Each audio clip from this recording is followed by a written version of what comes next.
okay, but Hey, how's it going? whatever. Vegan, how you Hello. doing, man? Pretty good. Good, good. It's nice to see you. So we had kind of planned on doing a debate anyway Yeah. on secular argumentation around homosexuality, and I wonder if you wanted to just go ahead and dive right into that. Yeah, if you don't want to do a vegan debate, we certainly can. Yeah, So go ahead. you told me earlier that you had a secular argument against the idea of gay marriage. Well, I have My actually several. Yeah, okay. Well, my proposition would be that if we're going to allow marriage for heterosexual couples, then I think there are enough similarities between homosexual couples where we should also grant the right to marriage to homosexual couples. I don't see any meaningful difference between those relationships where marriage for the one group would should not be allowed, but marriage for the other group should be allowed. Okay, yeah. So let me dive. Actually, let me just dive right in. I understand that proposition. So first and foremost, understand that the position of marriage is taken specifically to boost birth numbers. That's the whole point of it. The point of it is to boost procreation. That's what the point of it is. There is no other point. You can point to tangential things like, oh, you get tax breaks, but those aren't actually necessary to a marriage at all. You could have everybody's, let's say, with an equalized tax setting, for instance, and then who would care, right? When it came to marriage, you wouldn't need to give them tax breaks or anything like this. The whole point of it, specifically, is to boost the birth rate. It's to boost procreation. My point is that a two-parent household with a mom and a dad is going to be superior to any other type which exists, maybe with the exception of a cross-generational household, meaning maybe grandpa's there, grandma's there, a cousin's there, but immediate family. And my metrics for this are that you're far less likely to get molested, for instance. You're far less likely to be sexually assaulted.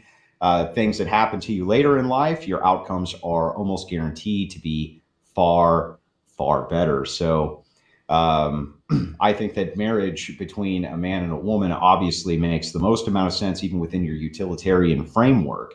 I don't think that there's any purpose for two men or two women to get married.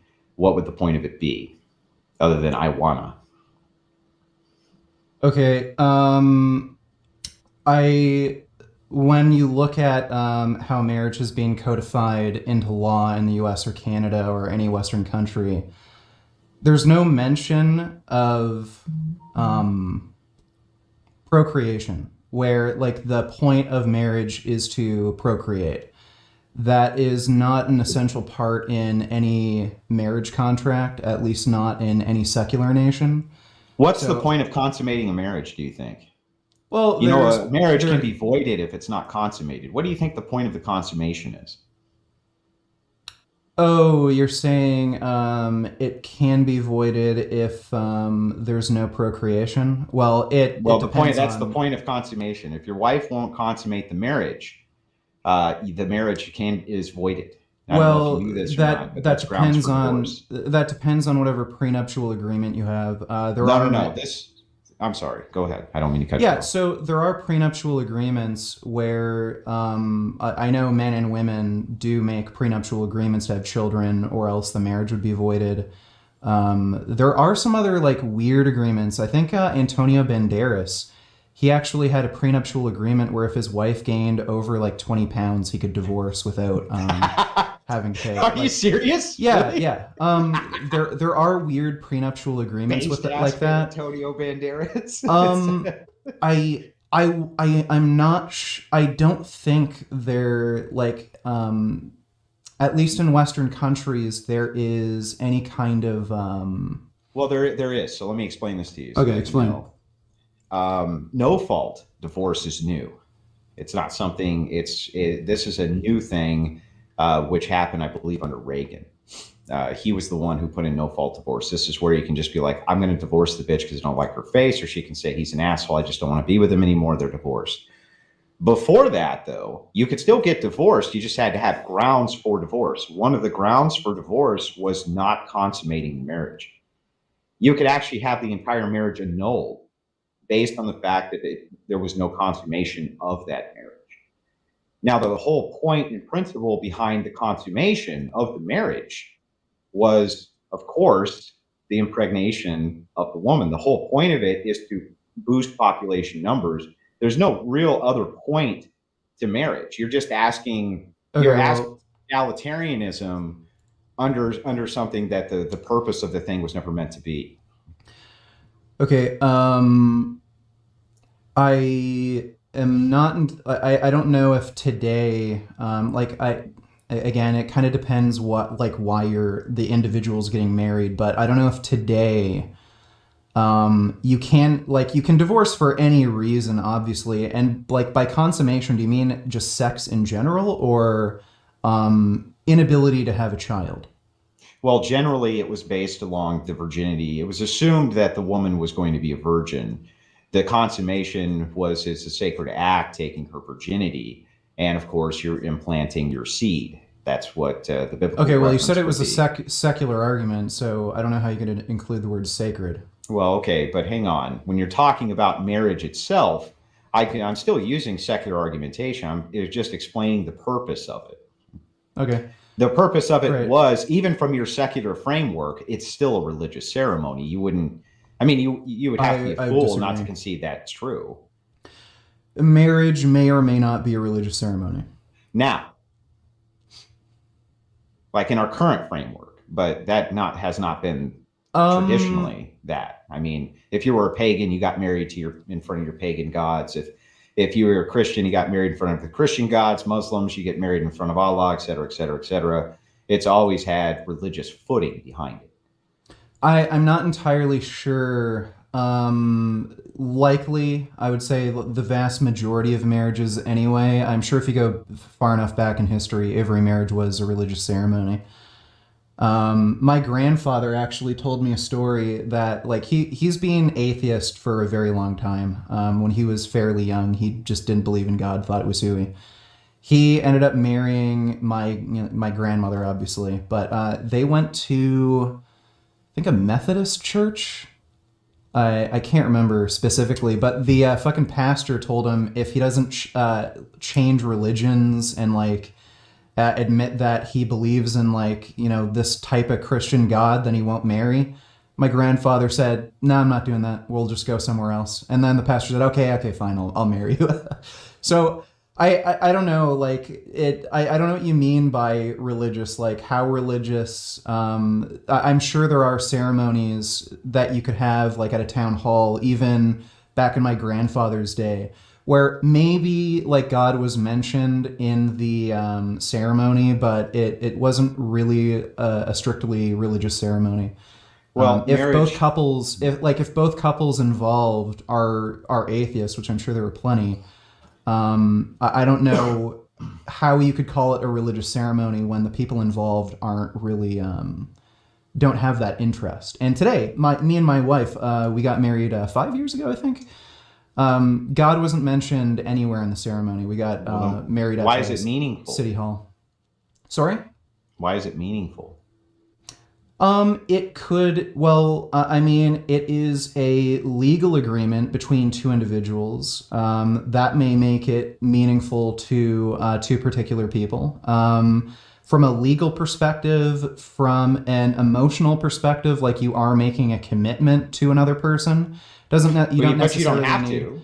Yeah, you don't have to. My wife and I got married purely for practical reasons. It just made immigration a lot easier. I was actually planning on getting married in Belgium and getting either citizenship or a residence permit there. That ended up falling through. There was like some stupid bullshit bureaucratic crap, but we went to Canada. It was a lot easier. We got married here, and then she got her permanent residence here. But we got married for purely practical reasons. Because marriage itself is meaningless currently, meaning if you were had the whatever the same rights or legal ramifications were of a married couple, as you do without being married, there would be no actual meaning to it. There would be no point to it. It would just be almost a pointless tradition based around absolutely nothing. Oh, I disagree. You could simply eliminate it. You could make the same exact commitment that you made to your wife, regardless of any legal binding document from the state. In fact, what's occurred now is we have higher risk for men getting married than we do women, considering they initiate 80% of all of the divorces, 90% if they're college educated. It's created a massive risk pool through no fault. Well, I think the reason marriage is a liability for men, it's not just because women initiate divorce. It's because they often get more of a benefit from the divorce than the man does. But I don't see how. Well, that's why women initiate it, though, right? Do you think women would Not initiate it necessarily. nearly as much if they thought half their shit would go to the man? Well, Right? certainly, but I've done a little bit of research on this. I don't really want to get into the weeds and research because like I just haven't prepared for it. But It's okay. That's fine. from what I've seen, generally speaking, is that the reason women are more likely to initiate divorces is because they're more attentive to relationship issues, and generally speaking, men are more likely to cheat, do drugs, have high amounts of debt. Even in actual lesbian marriages, women are actually more likely to divorce compared to gay couples. That is So- true that lesbians are more likely to divorce. They also have higher rates of domestic violence. I attribute this to the fact that women just have a hard time getting along in comparison to men. If you've ever been around females for a long enough period of time, I'm not even sure that you would contest the point. You could, but I guess that's neither here nor there. When it comes to marriage itself, though, I don't think that that's the reason, Vegan. I think that the reason these divorce rates are so high is because women are constantly looking for upgraded models of men.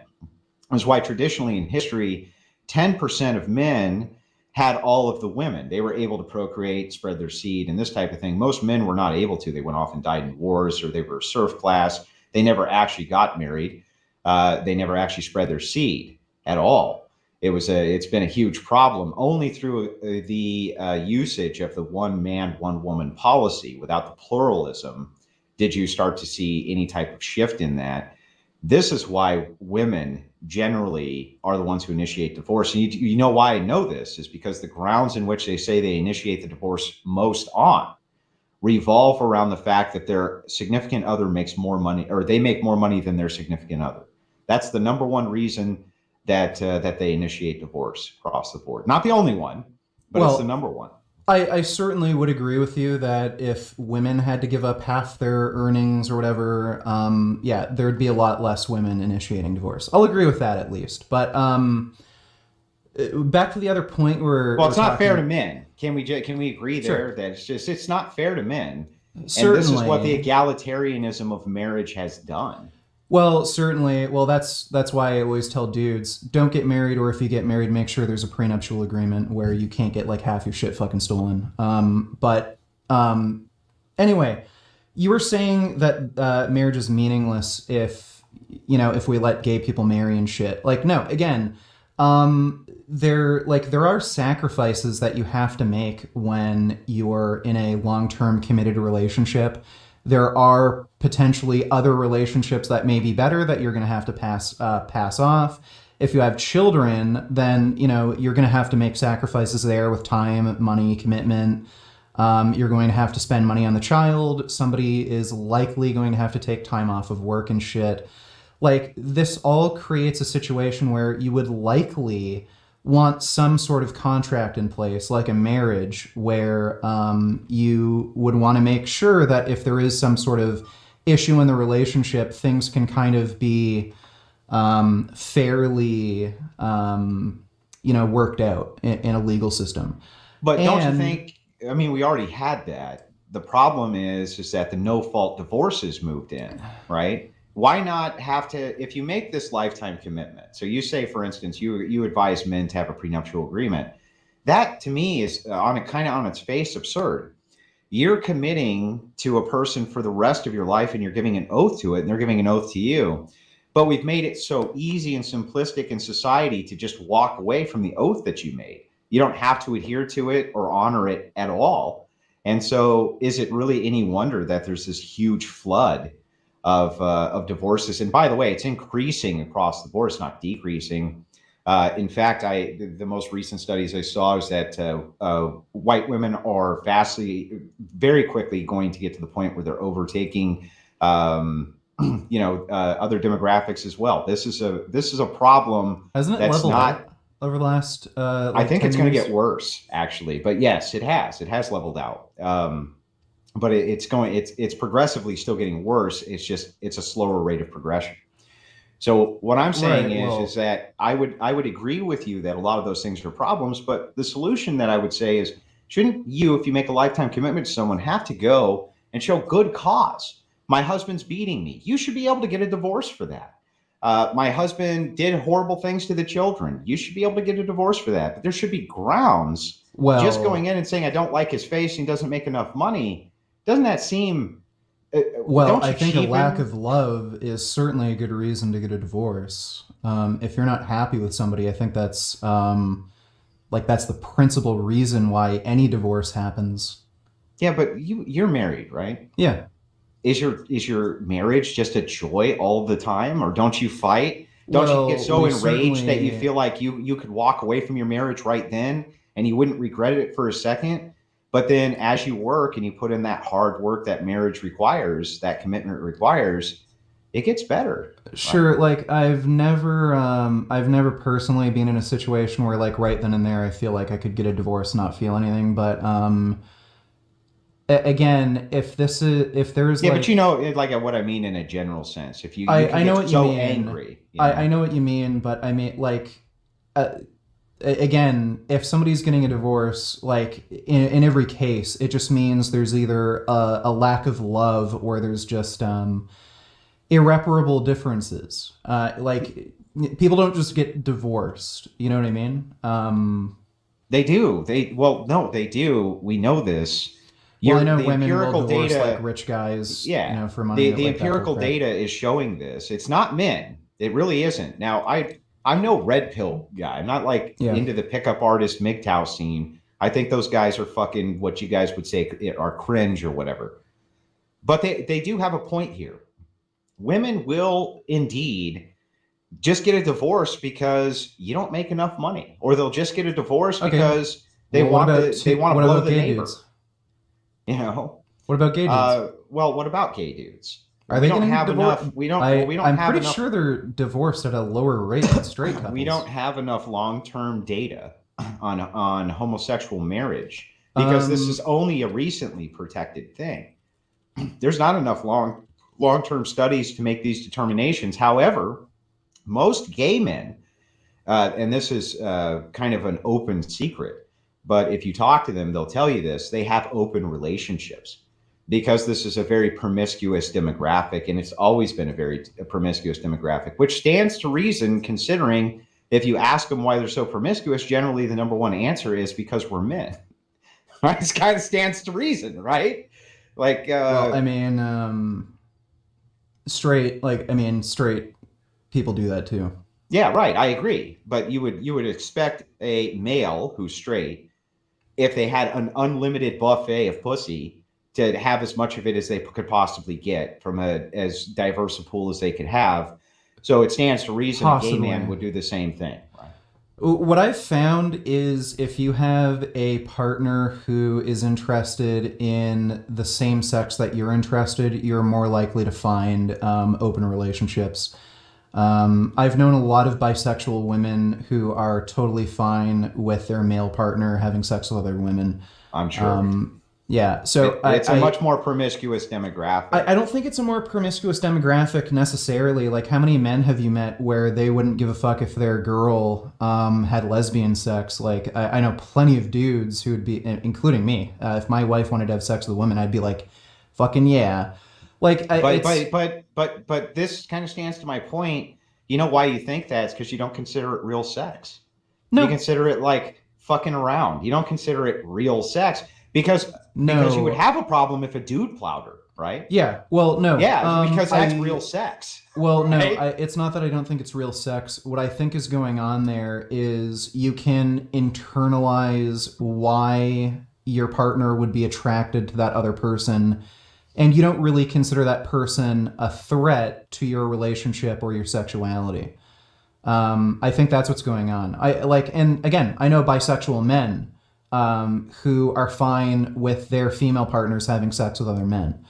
I think that's just like this promiscuity thing. It's kind of more of a product of basically being able to internalize and not take personally why your partner is attracted to somebody else.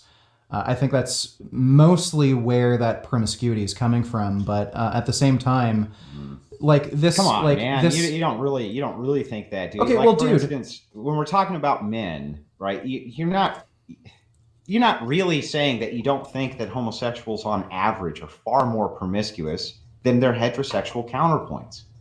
It's just not true. It's factually When it not comes true. to gay relationships, almost certainly, and that's just because men have a higher sex drive. Well, right. So then it does stand to reason what I'm saying, and the reason I believe that you would be okay with watching lesbian sex with the wife or whatever is because you don't consider that penetrative real sex. You are having a fantasy of seeing a couple of naked chicks doing sexy stuff, and then you can get involved. That's what the whole No, thing is, right? no. Even if I couldn't get involved, I wouldn't. Yeah, I wouldn't mind. I just think it's hot. But anyway, like All right. again, I'm not seeing I'm not seeing a meaningful difference between homosexual marriages and heterosexual Well, but marriages. I've already given it to you. We just kind of Well, went off on these tangentials, but the most meaningful point, the whole purpose is procreation. And within the okay, right. dynamic of a family So unit, we need procreation, we need mommy, we need daddy. These okay, are the most important aspects. Homosexual men can't breed. Why is it that we need to extend the marriage at all if all of the things are equal? There's no point to it. right. So if we could find heterosexual couples that were incapable of procreating, like let's say a man was in a war, he got his testicles shot off, or the woman had cancer and she became barren or something, you would be against allowing them to marry? Well, we're looking for the extension of what's normative when we're making a societal prescription. So, what would be normative is that you want everybody to see these types of normative relationships in order to produce the maximum amount of offspring. So, they would be seeing even a guy who got his balls shot off in Afghanistan, even if his old lady had a hysterectomy the day before he got his balls shot off, it would still be highly normative to see them as a couple. And it would be very beneficial to society to see that too, to continue that normative framework for people to adhere to. So, offspring and marriage are the things that should be very related. Those are the things that need to be completely and totally intertwined because what we're trying to do is produce the maximum amount of people for our society who have our framework, our morals, everything. I don't care about their race. I don't care Okay. about their ethnicity. I only care that we have the maximum amount of them. So to be clear, let me just write this out. You're against gay people getting married because gay marriages would reduce offspring? And well, yeah. And in fact, the, this is demonstratable both logically and empirically. The logical way that it's demonstratable is that gay people can't breed ever. Okay, well, whether they're married Ever. or Hang not, they on. can't breed. Ever. They can't breed ever. They're just a net loss, period. Okay, There are well, bisexuals, you could say, could breed, but there's very few of them that do. okay, Homosexuals, by and large, do not ever. And more importantly than this, empirically, the way that this can be demonstrated is as the homosexuality has continuously increased, our birth rate has continuously decreased. Now, it's a correlate. It's not the only cause, but it is one of the causes. whether gay people marry or not, those people who exclusively have sex with men, like men who exclusively have sex with men, or women who exclusively have sex with women, whether they can marry or not, they're not going to have kids. So I don't know how that would affect birth rate. Well, because of the normative framework. So the more normative we make a relationship between men and women, and the more exclusive we make that relationship in society, the more we know through environmental circumstances that there will be no indoctrination towards homosexuality. Chances are good, even then, people who have homosexual proclivity will still breed because they used to often before before this happened, because they thought that that was what they were supposed to do. This is a good thing for society. It's always been a good thing for society. You think people who are homosexual, who are in denial, who would otherwise choose to not have that relationship if they weren't indoctrinated, having children is a better option than them living like you framed this. You framed this incorrectly. It's the opposite. I believe that they're being indoctrinated into homosexuality, and such a proclivity is being pushed towards, rather than explain to them that this type of perversion should not be gone towards, and instead you'll have a much more fulfilled life with a wife and children. And by the way, the suicidality, even of closeted homosexuals, used to be lower than it is now. Same thing with closeted transgender people, used to be far lower than it is now. Suicide among all groups has gone up. As degeneracy has gone up. Nothing is sacred in society. And so degeneracy, when I say degeneracy, I need you to understand what that means. It just means without morals. Do you think the apartheid was degenerate? You're talking about the apartheid in South Africa? Yeah. Yeah. Well, that's a whole history there with the Boers and everything else. I want to give you a more direct answer than some of it was and some of it was not. Some of it was I think justifiable, but some of it was not. I think it was a very bad idea for the Boers to have this kind of card-carrying segregation, and that kind of led to a lot of the upheaval against the whites in South Africa. So I'm not sure that was a fantastic idea. But on the other hand, I do think that there was claim there. That's a really, really complex issue, though, man, to be honest with you. Maybe we can get a different example. Well, okay. The point I was going to make is in apartheid South Africa, after the apartheid was lifted, you actually saw increases in suicide, depression. There's actual empirical measurements of a decrease in wellness, average income, shit like that. Mm-hmm. Usually what happens is when people get a greater amount of rights and privileges, and their options increase, you actually see depression and suicide increase alongside that. The reason that could be it. That could be it, maybe, but maybe not. Just because you see that happen, there could also be other factors that are environmental as well, such as an up in pharmaceutical prescriptions of antidepressants, which have side effects of suicidality. Pharmaceuticals, we know that there's a big tie-in with the suicide rate. We also know that at the time that apartheid was lifted, that we saw advancements in medical science. There could be a lot of outlier reasons for why the suicide rate went up in that area. I'm not sure because I haven't studied it, so I'm not qualified to speak on it. But if you have another example of what you're talking about, I'm happy to dive into it, like maybe segregation in the United States, something like this. I might be more familiar with those examples. Okay, but let's get back to that point. You're against gay marriage because you're against gay people getting married because gay marriages would reduce total offspring, and yes. You're just saying if there was no gay marriage, it would normify heterosexual marriages more, where these gay people would get into heterosexual relationships. Right. So what I would propose is that the state create a normative framework for what they promote, not to put a penalty on homosexuals themselves, meaning you can still be a homosexual inside of society.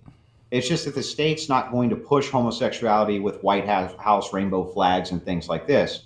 They don't need to. The state should be focusing on offspring And the more offspring that people have, the better our country's going to be. And I'll give you the examples of why. First, we can reduce immigration.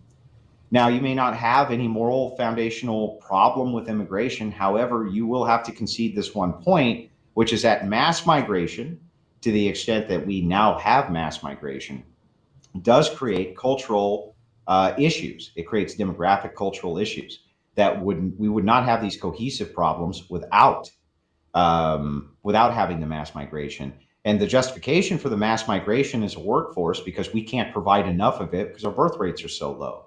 So the goal here would not be to stop blacks from breeding or whites from breeding or Hispanics who are current U.S. citizens from breeding, rather to have the entire nation breed as much as possible so that we don't have to rely on mass migration. Okay, like if you're interested in the entire nation breeding as much as possible, then would you be in favor of new marriage laws that would allow men to have sex outside of marriage?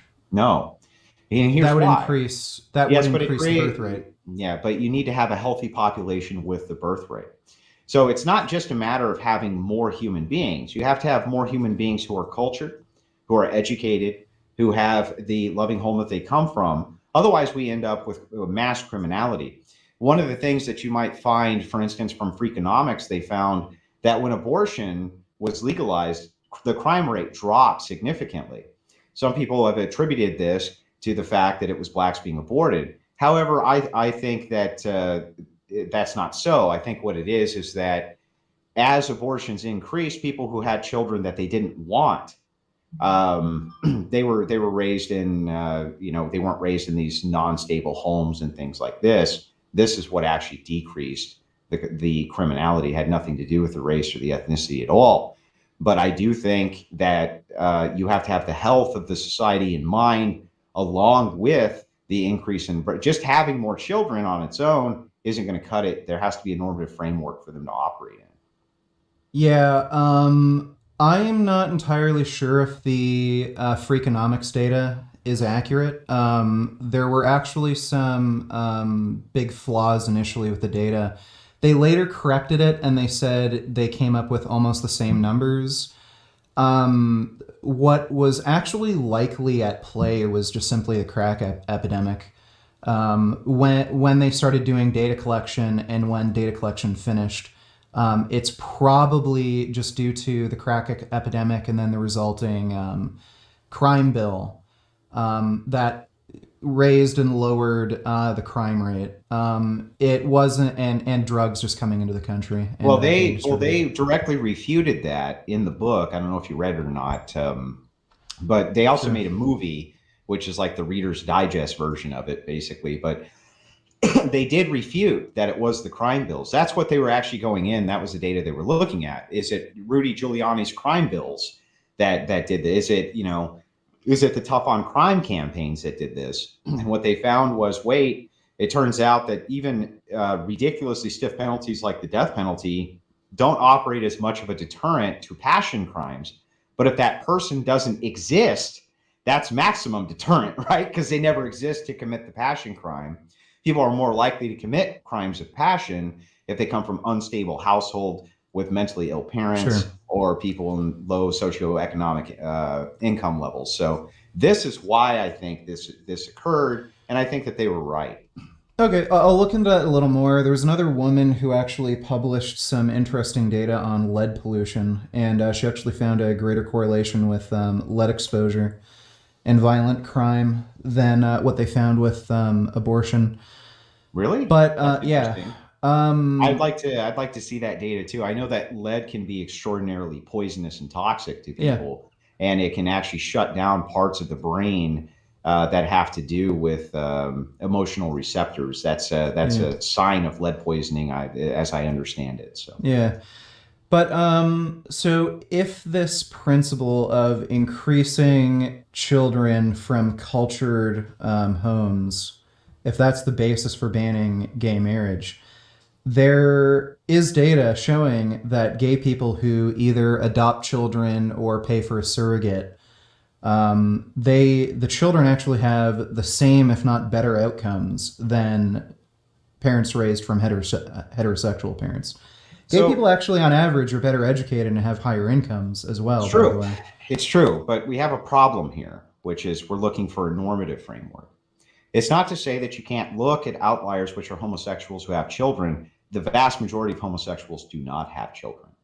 The ones that choose to go perhaps adopt or have a surrogate have children on their behalf. This can happen, and it's possible that because both of these males have a large income and are highly educated, that they can produce a good lifestyle for the child.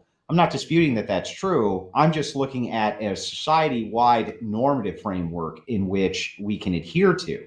And in this particular case, the outliers themselves aren't going to create that normative framework. Just saying that, well, gays can be good at raising kids sometimes too, isn't enough for us to create or base our entire societal standard on this 2% of people. It's absurd. We need to push instead towards the normativity of accelerating birth rates, which means having marriages from younger people who are stable people, and they're having the maximum amount of children that they can. Women should be getting married sometime between the age of 18 probably and 23. We should be trying to really push that. Their best years are ahead of them to have the most amount of offspring.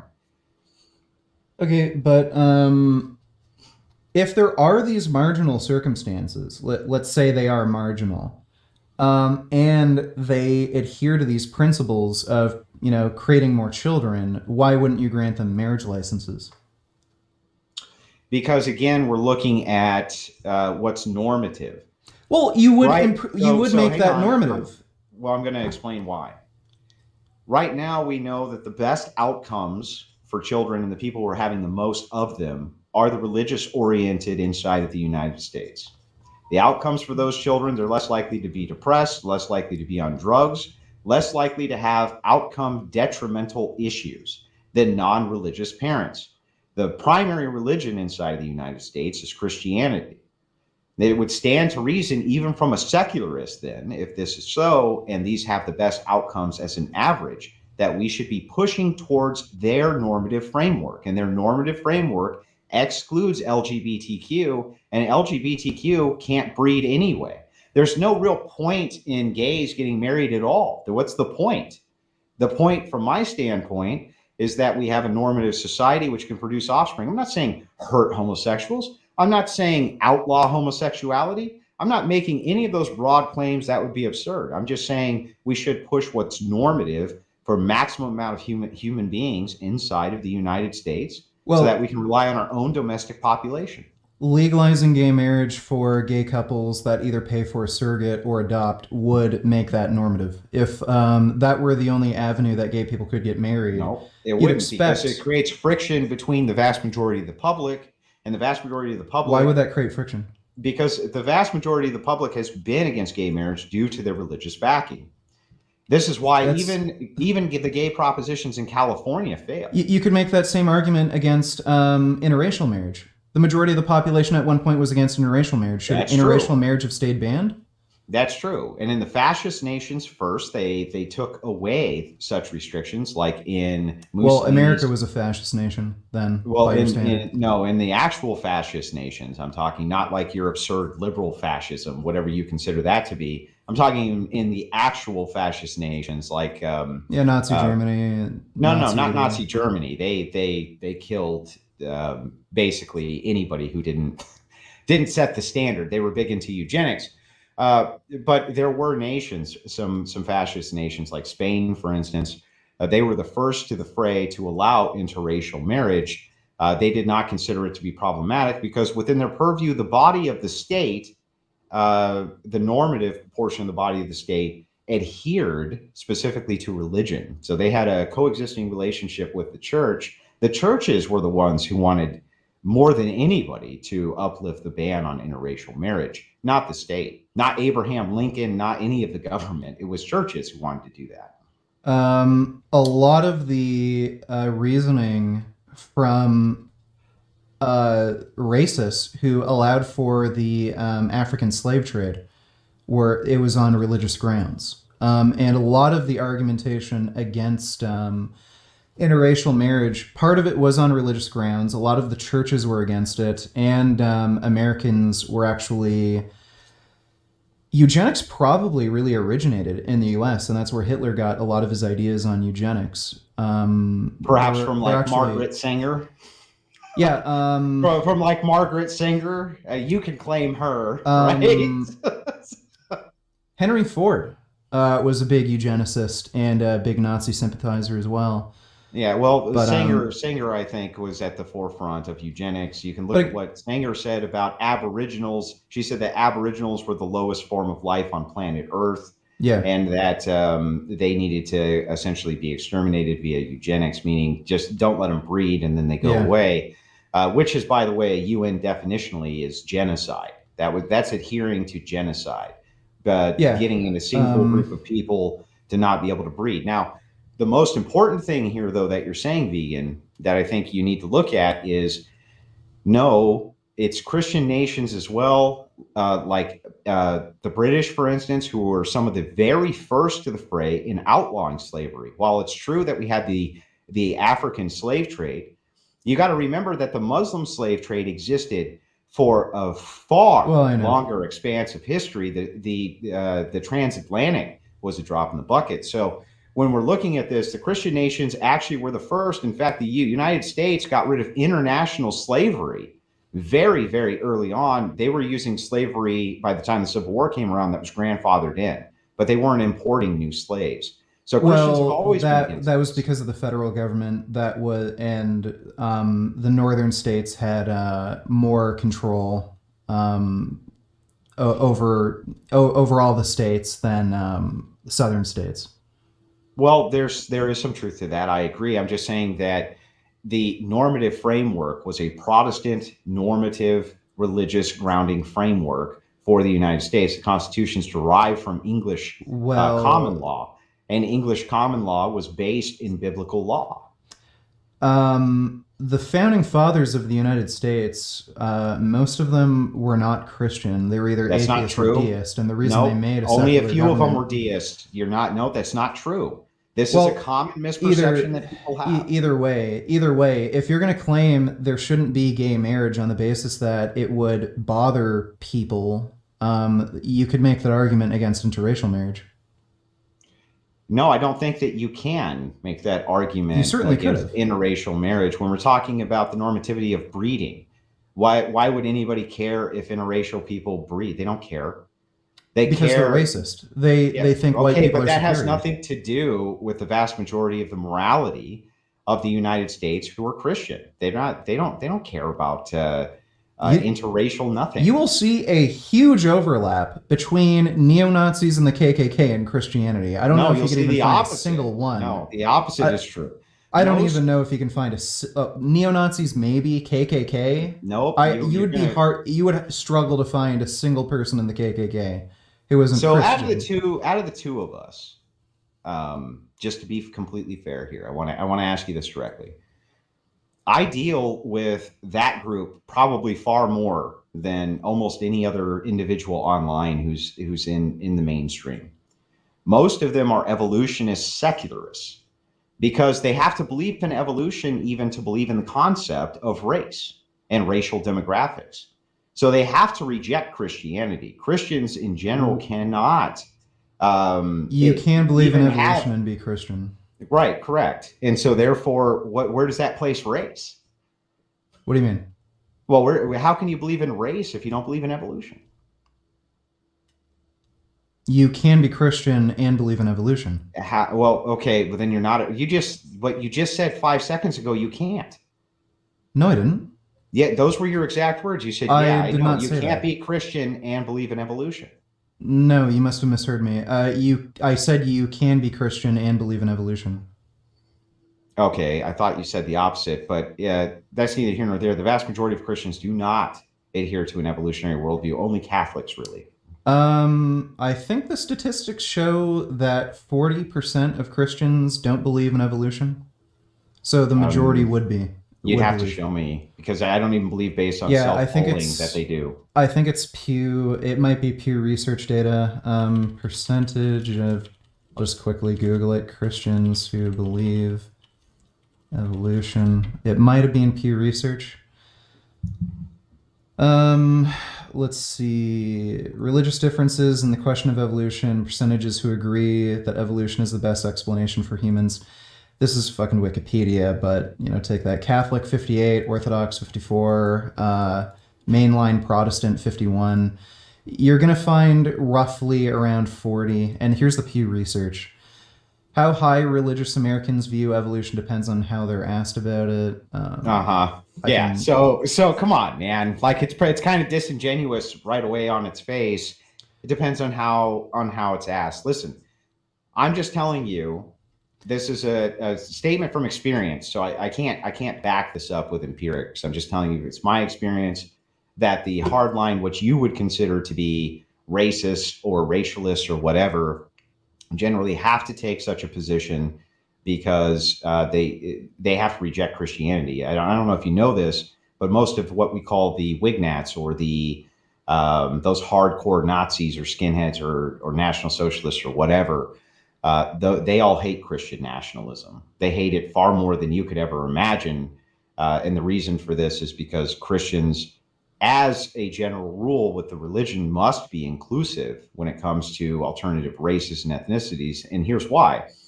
The foundation of our religion is Middle Eastern. We have Ethiopian Orthodoxy, Greek Orthodoxy. We have, the list goes on and on and on and on and on. Christianity is supposed to be spread to all four corners of the earth. It is inclusive by its very nature. It has to be. No. This is almost like a no true Scotsman fallacy. There's plenty of Christians who are racist as fuck. Well, look at the fucking Republican Party. I'm not saying that there's not Christians who are racist. You can assign yourself whatever label you want. Doesn't make it true, including the label of Christian. Right. But the fundamental issue is here. You're saying I even if we could agree on a marginal basis, there are gay people who can either procreate or raise children.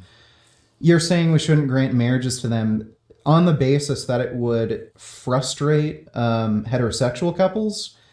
If you're going to use that as a principle, if the majority of the population were racist and had a problem with interracial marriages, or interracial couples or interracial, offspring, what have you, you could, on that basis, make interracial marriages illegal. You could, for instance, but I can't think of a moral argument against that. For instance, if the Japanese want to keep their entire society Japanese, I don't actually care. Do you actually care? I don't see a moral problem with that. What's the moral argument against the Japanese saying we want to stay Japanese? I don't know about that. It's a bit of a complex. Well, the Japanese don't allow any immigration. Well, they do. The reason they don't allow any immigration, no, they don't. They only allow now, only just now, a significant amount of work visas.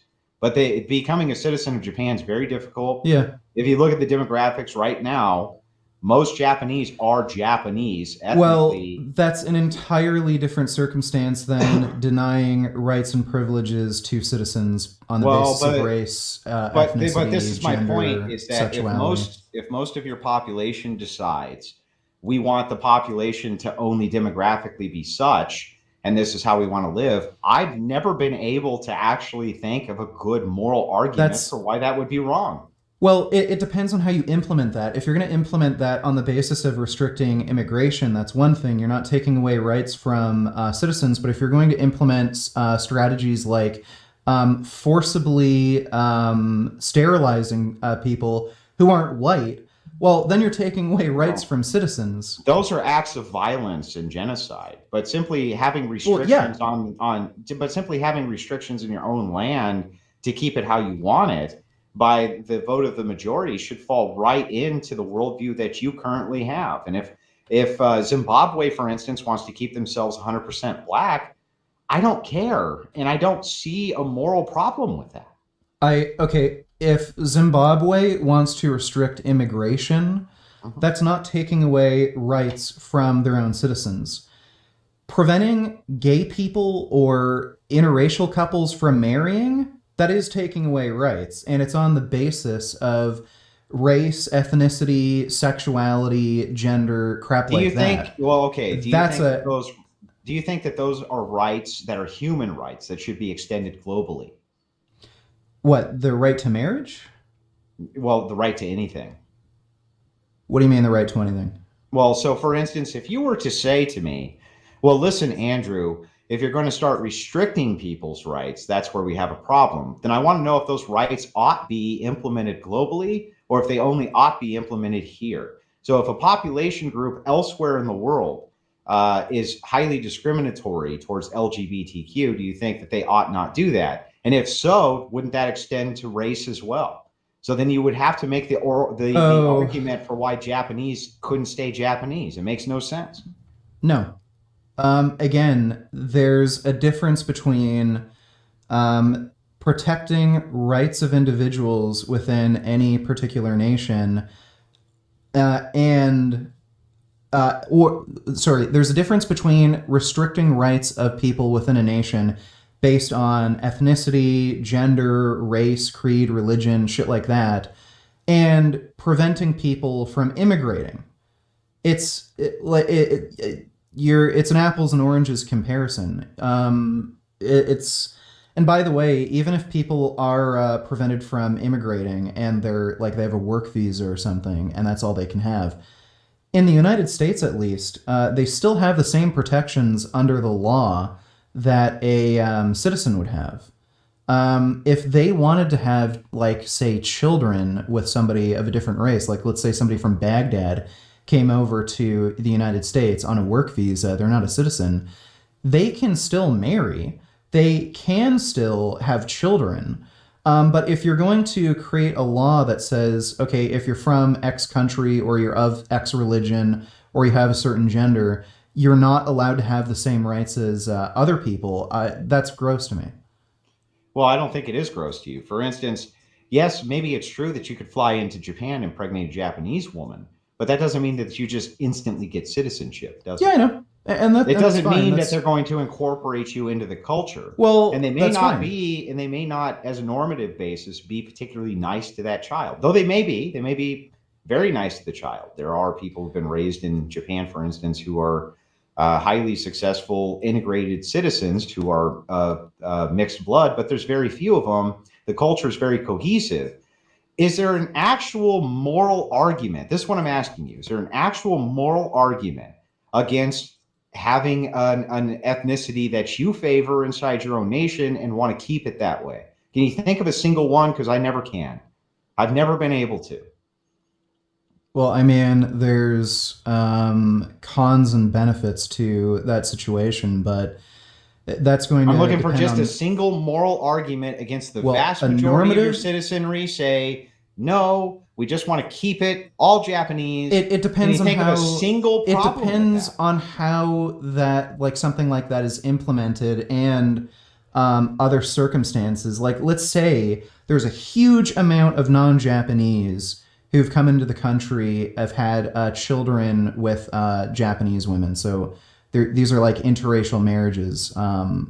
If you're going to, like, ban these people from staying in the country, I could see that as a huge moral issue because you're separating families.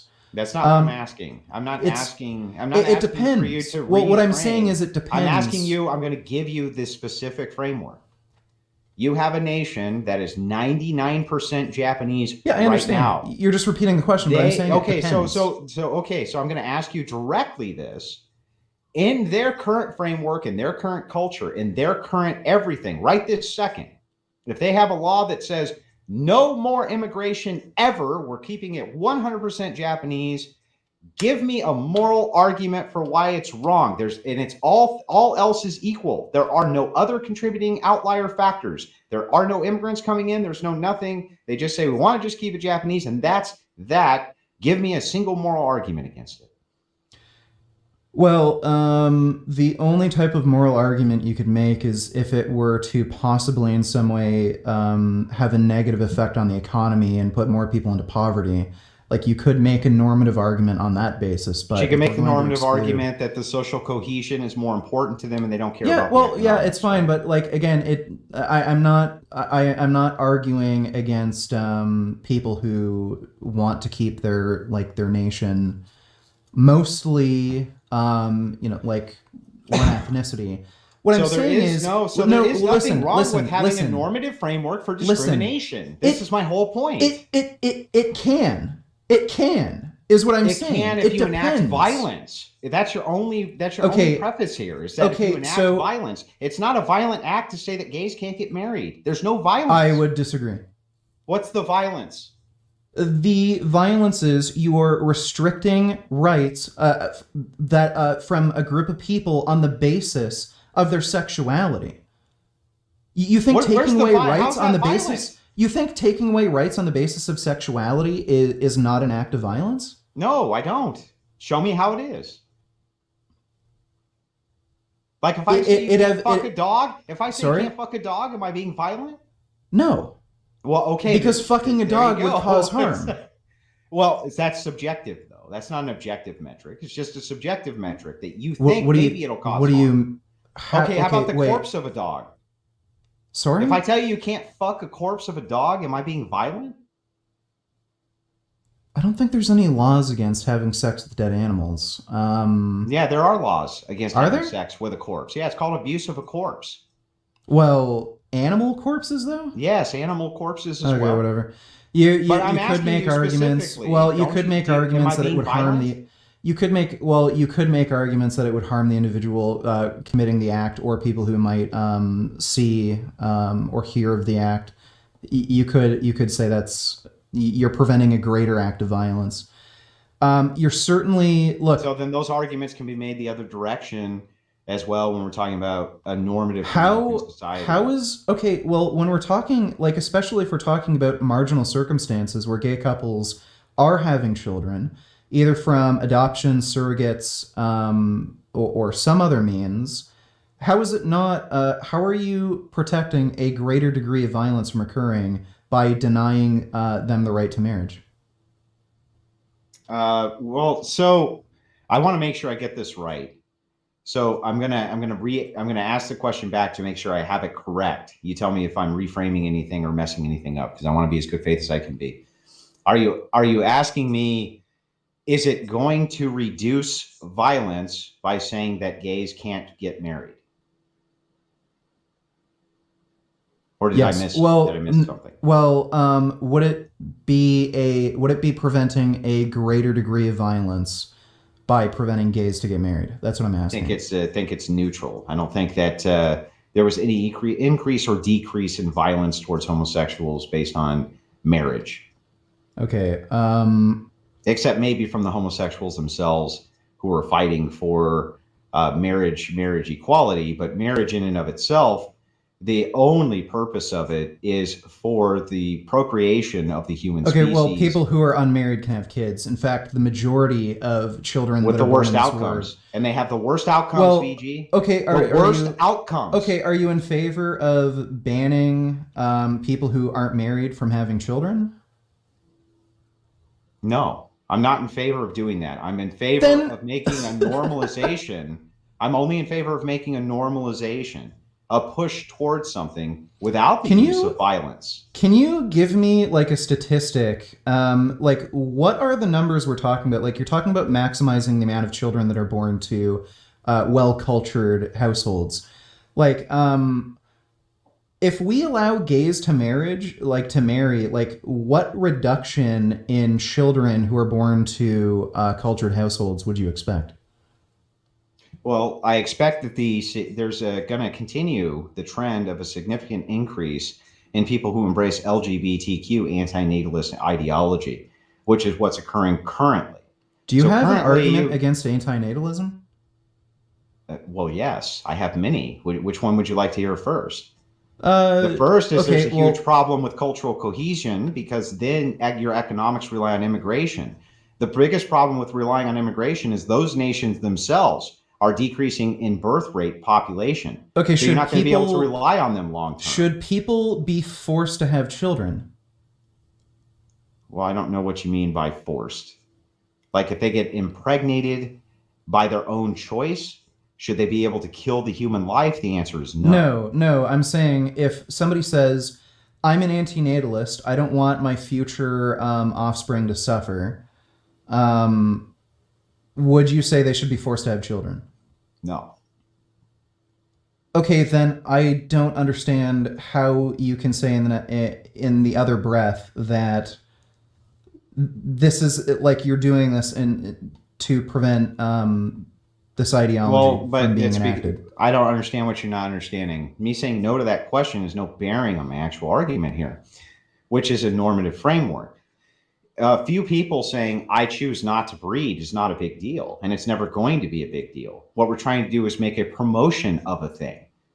That's it, a promotion of a thing that's optimal without hurting anybody else, without destroying their lives, without doing any of these things. If it's just a promotion of what's optimal. If a few people deciding not to have children isn't a big deal, then why the fuck do you have a problem with a few people who are gay who happen to have children? Because of the normative trend. The normative trend is becoming the environment, because gays can't breed. Therefore, the environmental factors themselves are what I believe is the cause of people becoming homosexual. I think it's an indoctrination rather than something that's inborn. You can't show me that it's hereditary, because it's not. You can't show me that this comes from mom to dad to whoever, because it doesn't. These are environmental pressures that cause this. We know this because we have, looking back 60, 70, 80 years, we know that the suicide rate was less people were coming out as gay. All things that were normative in society were moving towards pronatalism, keeping the birth rate higher. We had a baby boom, for God's sakes. Now, there were other factors. I'm not saying it's the only factor being, I'm saying it's one of many. But there are environmental factors that lead to homosexuality, yes. For instance, I'll give you one right now. If you are raised by people who are LGBTQ, you are more likely to be LGBTQ yourself. That is an environmental pressure. I'm sure there is a mix of genetic and environmental factors and social. You're talking about a social factor. Could technically call that. Well, that's environmental. Yeah, so I'm sure there's a mix of genetic, social, and environmental factors that lead to homosexuality. Homosexuality has peaked. It's leveled off. No, it's the reason for that, increasing in self-ID. That's not true. No, it's leveled off. There hasn't been a steady increase in homosexuality. Well, if you're talking about just gay men, there never has been much of an increase. But the people who identify self-ID as homosexual is drastically increasing and has been for a long time. Yeah, how much of that can you actually attribute to it's okay to be gay? Well, this is a good question. So the question becomes... Well, by the way, let me clarify that. How much can you attribute that to social factors turning someone gay rather than them just already being gay and like being more comfortable with coming out? I would attribute maybe 80% or higher to the environmental factor of self-ID. And this can be logically demonstrated by saying... Well, where's the data? Well, hang on. Let me demonstrate it first. And then if you contest it, then we can move over into data, which will show you the drastic climb in LGBTQ self-identification. But logically, this should make sense to you anyway. And the reason that it should is because when the normative framework was not based around LGBTQ, you did not see nearly as many people self-ID as being LGBTQ. Now you see a drastic increase in this, in people who self-identify to the tune with Zoomers, some over 50%. And some polls will say that they identify as being LGBTQ. Does that mean that they're actual homosexuals? I don't think so. I'm sure you don't think so either. But they're identifying this way because it's trendy to do. And it creates, these are environmental factors, social factors that are making them do so. Otherwise, why would they do it? I think you're making the wrong inference. We're in a society where being LGBTQ is more acceptable, and I think a lot of people have a better understanding of sexuality. Sexuality or sexual preference isn't a binary. Like, there are people who are 90% attracted to women, 10% attracted to men, or vice versa. Some people are 50-50. Like, anywhere on that spectrum, somebody may identify as LGBTQ. I don't know how you could make the inference that because people are getting exposed to homosexuality, therefore they're going to turn gay when they otherwise wouldn't. Well, the inference there is actually simplistic. What if they can't breed, meaning it's not hereditary, and we know it's not hereditary? It could be. No, it can't be. It could be. No, Then that's show not me the hereditability. necessarily. Then show me that it's heritable. That's not necessarily how genetics work. There could be some It is sort. how genetics work. Well, no. Have you? I can't remember how it went, but what's his It name? could skip generations, things like this. Is that what you're talking about? No. Richard Dawkins. He had the sneaky bastard theory. Can't remember how it went, but there's been a number of theories on why homosexuality may be pervasive, even though they have a homosexual mate preference. Well, it's never been They demonstrated to be heritable, is my whole point. But however, Well, as the sure, and environment, chances as are, the LGBTQ rhetoric has increased and the pro LGBTQ propaganda has increased, so too have the amount of people who self ID that way. This would be right in line with the social environmental factors, which would go into somebody being a homosexual. Absolutely. that you could either make the inference that being exposed to these homosexual or LGBTQ ideas somehow changes somebody's brain into being gay, or people That's who a are already gross oversimplification. well, I understand, but or you could make the inference that because these ideas are more accepted, people are more comfortable with coming out. Like, what's the evidence that 80% No, I of don't. the I don't think so. increase- Here's why. When we're talking about the hereditary portion, we don't need a hereditary portion that makes you necessarily homosexual or even attracted to the opposite sex. What could be hereditary is simple things. It could just be that you're much more easily persuadable, or that you're more agreeable. Any number of different factors can go into a heritability for then an environmental factor to then push your sexuality towards a certain thing. It wouldn't have to necessarily be a predisposition to attractive or attractiveness at all to the opposite sex. It could just be something like agreeableness. It could just be something like social normativity, fitting in. All of these things can be heritable genetically. And then when you combine the environmental factor, suddenly what do we end up with?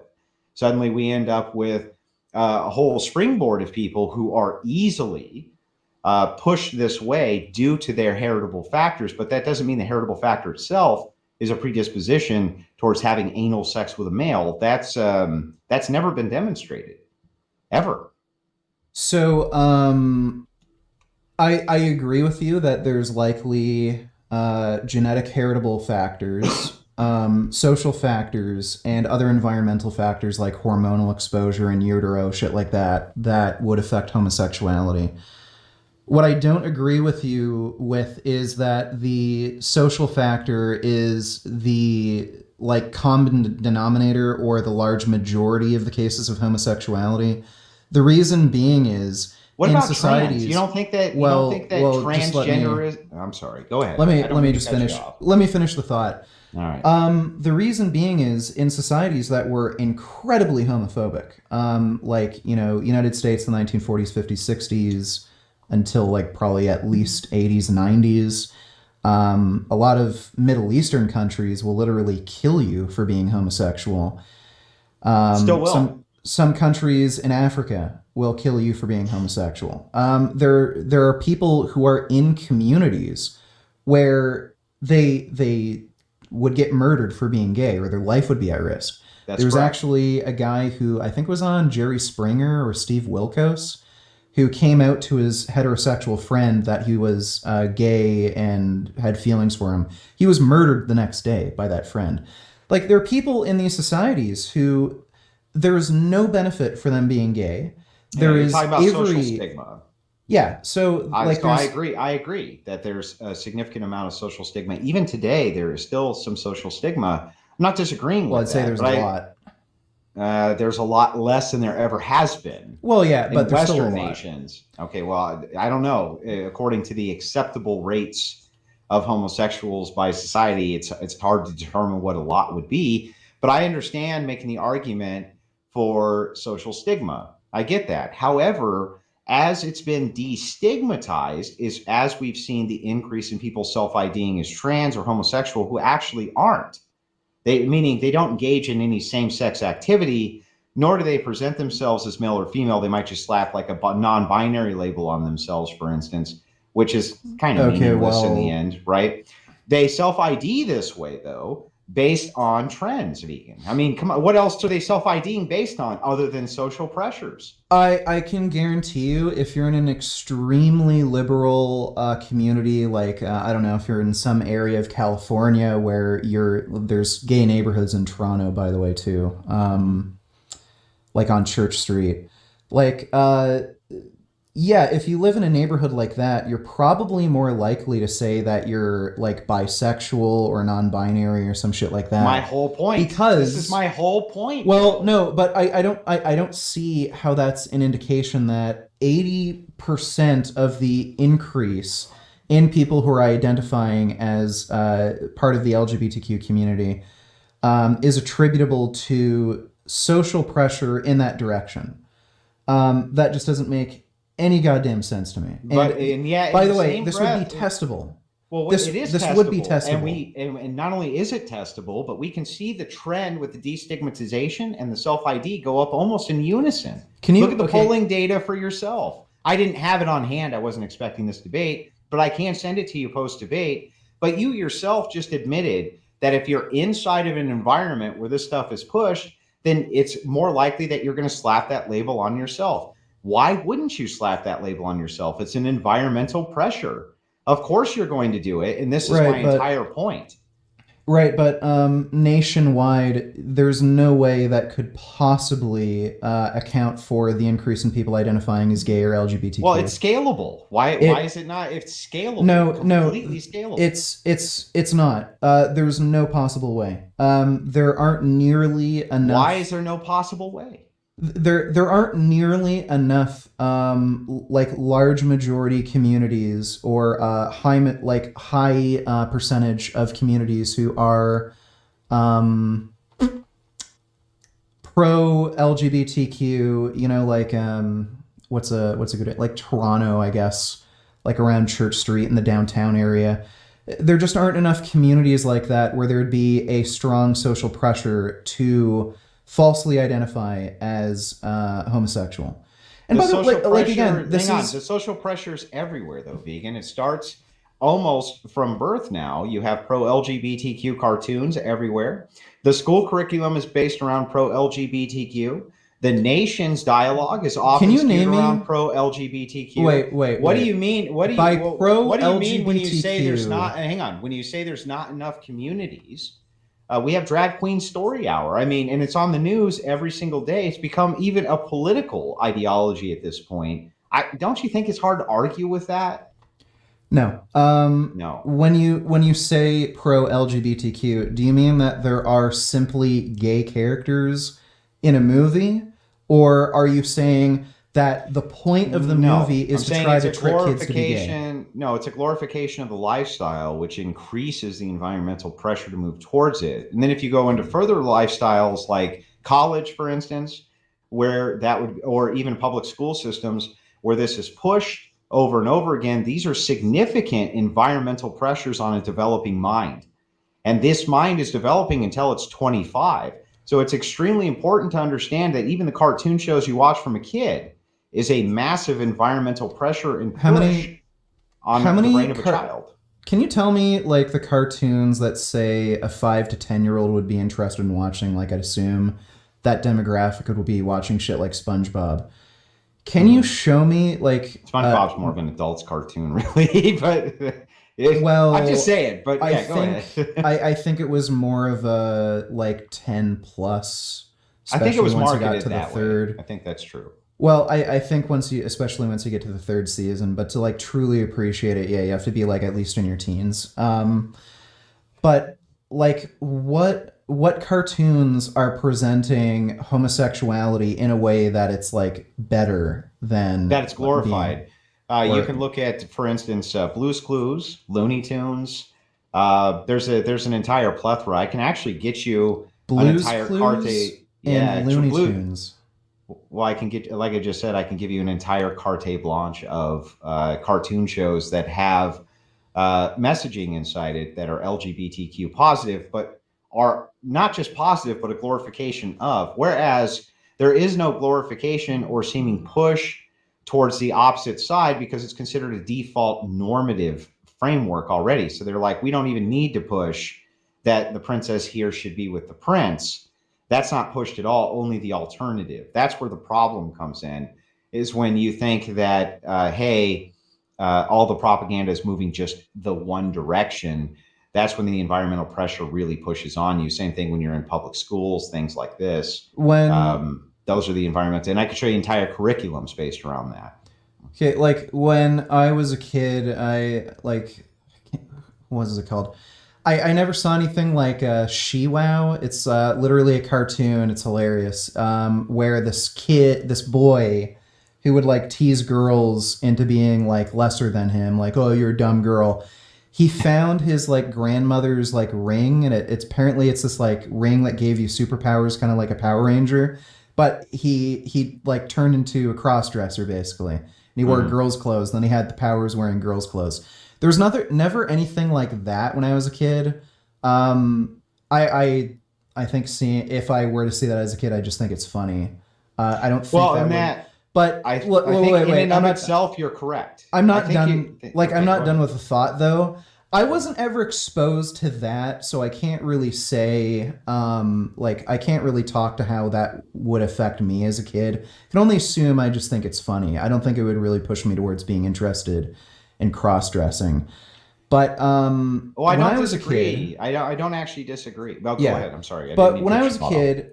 kid, there was shit like X-Men, the 1990s X-Men series. It was like Awesome fucking show. it was clearly an allegory for anti-racism. A lot of the episodes were like just purely an allegory for I mean, I anti-racism. disagree, but okay. There was literally an episode that made it blatantly apparent. There was an episode where there was an alternate future where Charles Xavier got killed before he formed the X-Men. Then Magneto actually formed the X-Men, and he called it the X-Men in remembrance of his friend Charles Xavier. And Wolverine and Storm got together, and they were in an interracial relationship. Bishop ended up traveling to the past, telling them that this isn't the right future. Somebody changed it. Nimrod no, it wasn't Nimrod. Can't remember the guy. He had time traveling powers, and he was working for the fucking And Sentinels. it sounds like this cartoon had a deep impact on your psychology, and Well, no, it listen. was an environmental pressure that Well, made you well, stuck listen. with you, huh? Well, listen. The point I'm making is, in the episode of that cartoon, they go to the past in the 1960s. Storm and Wolverine are together, and people at a bar they were in were saying, "We don't want your kind in here." They're saying, "We want your black girlfriend to get the fuck out. We think you're interracial race." The entire premise of the show was an allegory for racism. That's my And it point. stuck with there you? were It stuck with you to the point where now, right this second, you're in a live debate and you remembered this episode because of how deeply it must have affected you at the time. well, I thought That's it was that's an environmental pressure along with hundreds of others, well, I which thought then it leads was you towards your mind frame of Well, egalitarianism. I thought it was a great story, and I don't see why we should treat races any different, and I don't see why we should treat gay people any different. Like, I'm again, not even in marginal disputing that the cases story. Well, listen, Vegan. I'm not disputing that that X-Men was a great show or anything. I grew up watching that. Now maybe I'm a little older than you. I also watched like Exo Squad, which had Neo Sapiens, which I think was also really that was actually an allegory towards racism and things Exo like this. Squad. I'm 31. How old are you? I'm 38. Okay. Yeah, Exo Squad. It had Neo Sapiens, which are non-humans that are like made in vats who go Okay. and get rights and end up having a war with humanity, right? But in Kind of any like case, Blade Runner. no, not like But I get what you're saying. What I'm saying to you though is that these things, the reason I remember them and that you remember them, is because at the time our brains were developing these stories. We didn't have the stories of perhaps the Thor character going after the dragon or whatever it is. So we dealt with the stories that we were given, and our minds subconsciously and consciously absorbed those stories, and they actually meant something to us. They helped us Yeah. maybe at certain points in life, this and that. But let's not pretend that's not a massive environmental pressure. If here we are now, 20 years later, having a discussion, and some of our callbacks are to those very cartoons, but you're so dismissive when it's LGBTQ, and it just seems so silly to me, knowing how deeply these things even affected you. Well, what I'm saying is, I think those cartoons can certainly have an effect on how you perceive issues of racism. What I don't see them doing is having an impact on your own, like, personal preferences when it comes to things like sexuality. I think they like, don't, if they do, in it would and have of to be this- to an incredibly small degree. No, I don't think on their own they do. And I'm willing to concede that there has to be perhaps some heritability when it comes to other traits, not necessarily an attraction to the opposite sex, but just traits like agreeability or what you will do to be considered one of the pack, as it were, or to be an insider, or how well you deal with criticism, or any number of these different things. With the environmental factors. I literally just found a contradiction here. You're saying homosexuality isn't heritable. It certainly would be, because in the society that you want to create, gay people would have children. Well, that still would not be a heritability. I'm saying that would be it's heritable. not directly heritable. Assuming that it's not heritable. It doesn't matter if homosexuals have 1 million children. It's not a well. heritable First of condition. all, I don't know if there's enough research to determine certainly whether or not there are a set of genes that affect homosexuality directly. But assuming there are, which likely it could be, I think there's strong indication of that. The heritability factor is the ability of your mind to be conditioned. That's what's heritable. It's how much inside of your mind that's heritable, where social and environmental factors can change the way that you act and perceive the world. Some people are born, for instance, hang on, let me finish. Some people are born with predispositions towards alcoholism, but they're never going to be alcoholics if the alcohol is never present, right? Even though if they ever drank it, they would be more predisposed to being alcoholics than people who perhaps aren't, due to whatever their genetic background is. When I'm talking about heritability, I'm talking about a heritability where the environmental factors can affect you more than others. We know that this must be what's going on because there's no direct heritability between homosexuality and the offspring of homosexuals. There's no correlate direct one for one. Only that those who live in homosexual homes, regardless of if they're the offspring of homosexuals, are more likely to be. This could be due to a number of reasons, the first of which, and not the least of which, being that these children come from broken homes, if they're orphans or things like this, and they're due to environmental pressures and some heritability and agreeableness or things like this. It's easy for them to become inducted into this sexual paradigm. I want to continue this debate, like this specific portion of the debate, on another day, because we need to exchange research. I'd actually like to see if I can dig up twin studies on this. Yeah, I think that's a great idea. And by the way, can I take a second just to tell you, I appreciate you coming on, man. I appreciate it very much. I think to really dig into like what we're talking about right now, we'd have to exchange research. I want to see if I can dig up twin studies on this issue. But let's try. You mind taking some super chats, by the way? Yeah, sure. If we could just debate this, like maybe for another 10, 15 minutes, and just because some of this descriptive Well, I'm actually stuff, fine. I'm fine because I've been going over 2 hours. I'm fine ending it there and setting a date for another day soon, where we can mix up on this. Are you cool with that, or? Yeah, sure. Why not? Okay. we'll do that. Let me move over to the super chats. If you're going to call in, now's the your chance to call in. By the way, special thanks to Vegan Gains. No notice at all. Sent me a DM. He's like, if those guys aren't going to come on to debate, I'll come on to debate. No, that's it. We're very appreciative of that. Thank you very much, Vegan. We Was Fishes says, question for Andrew.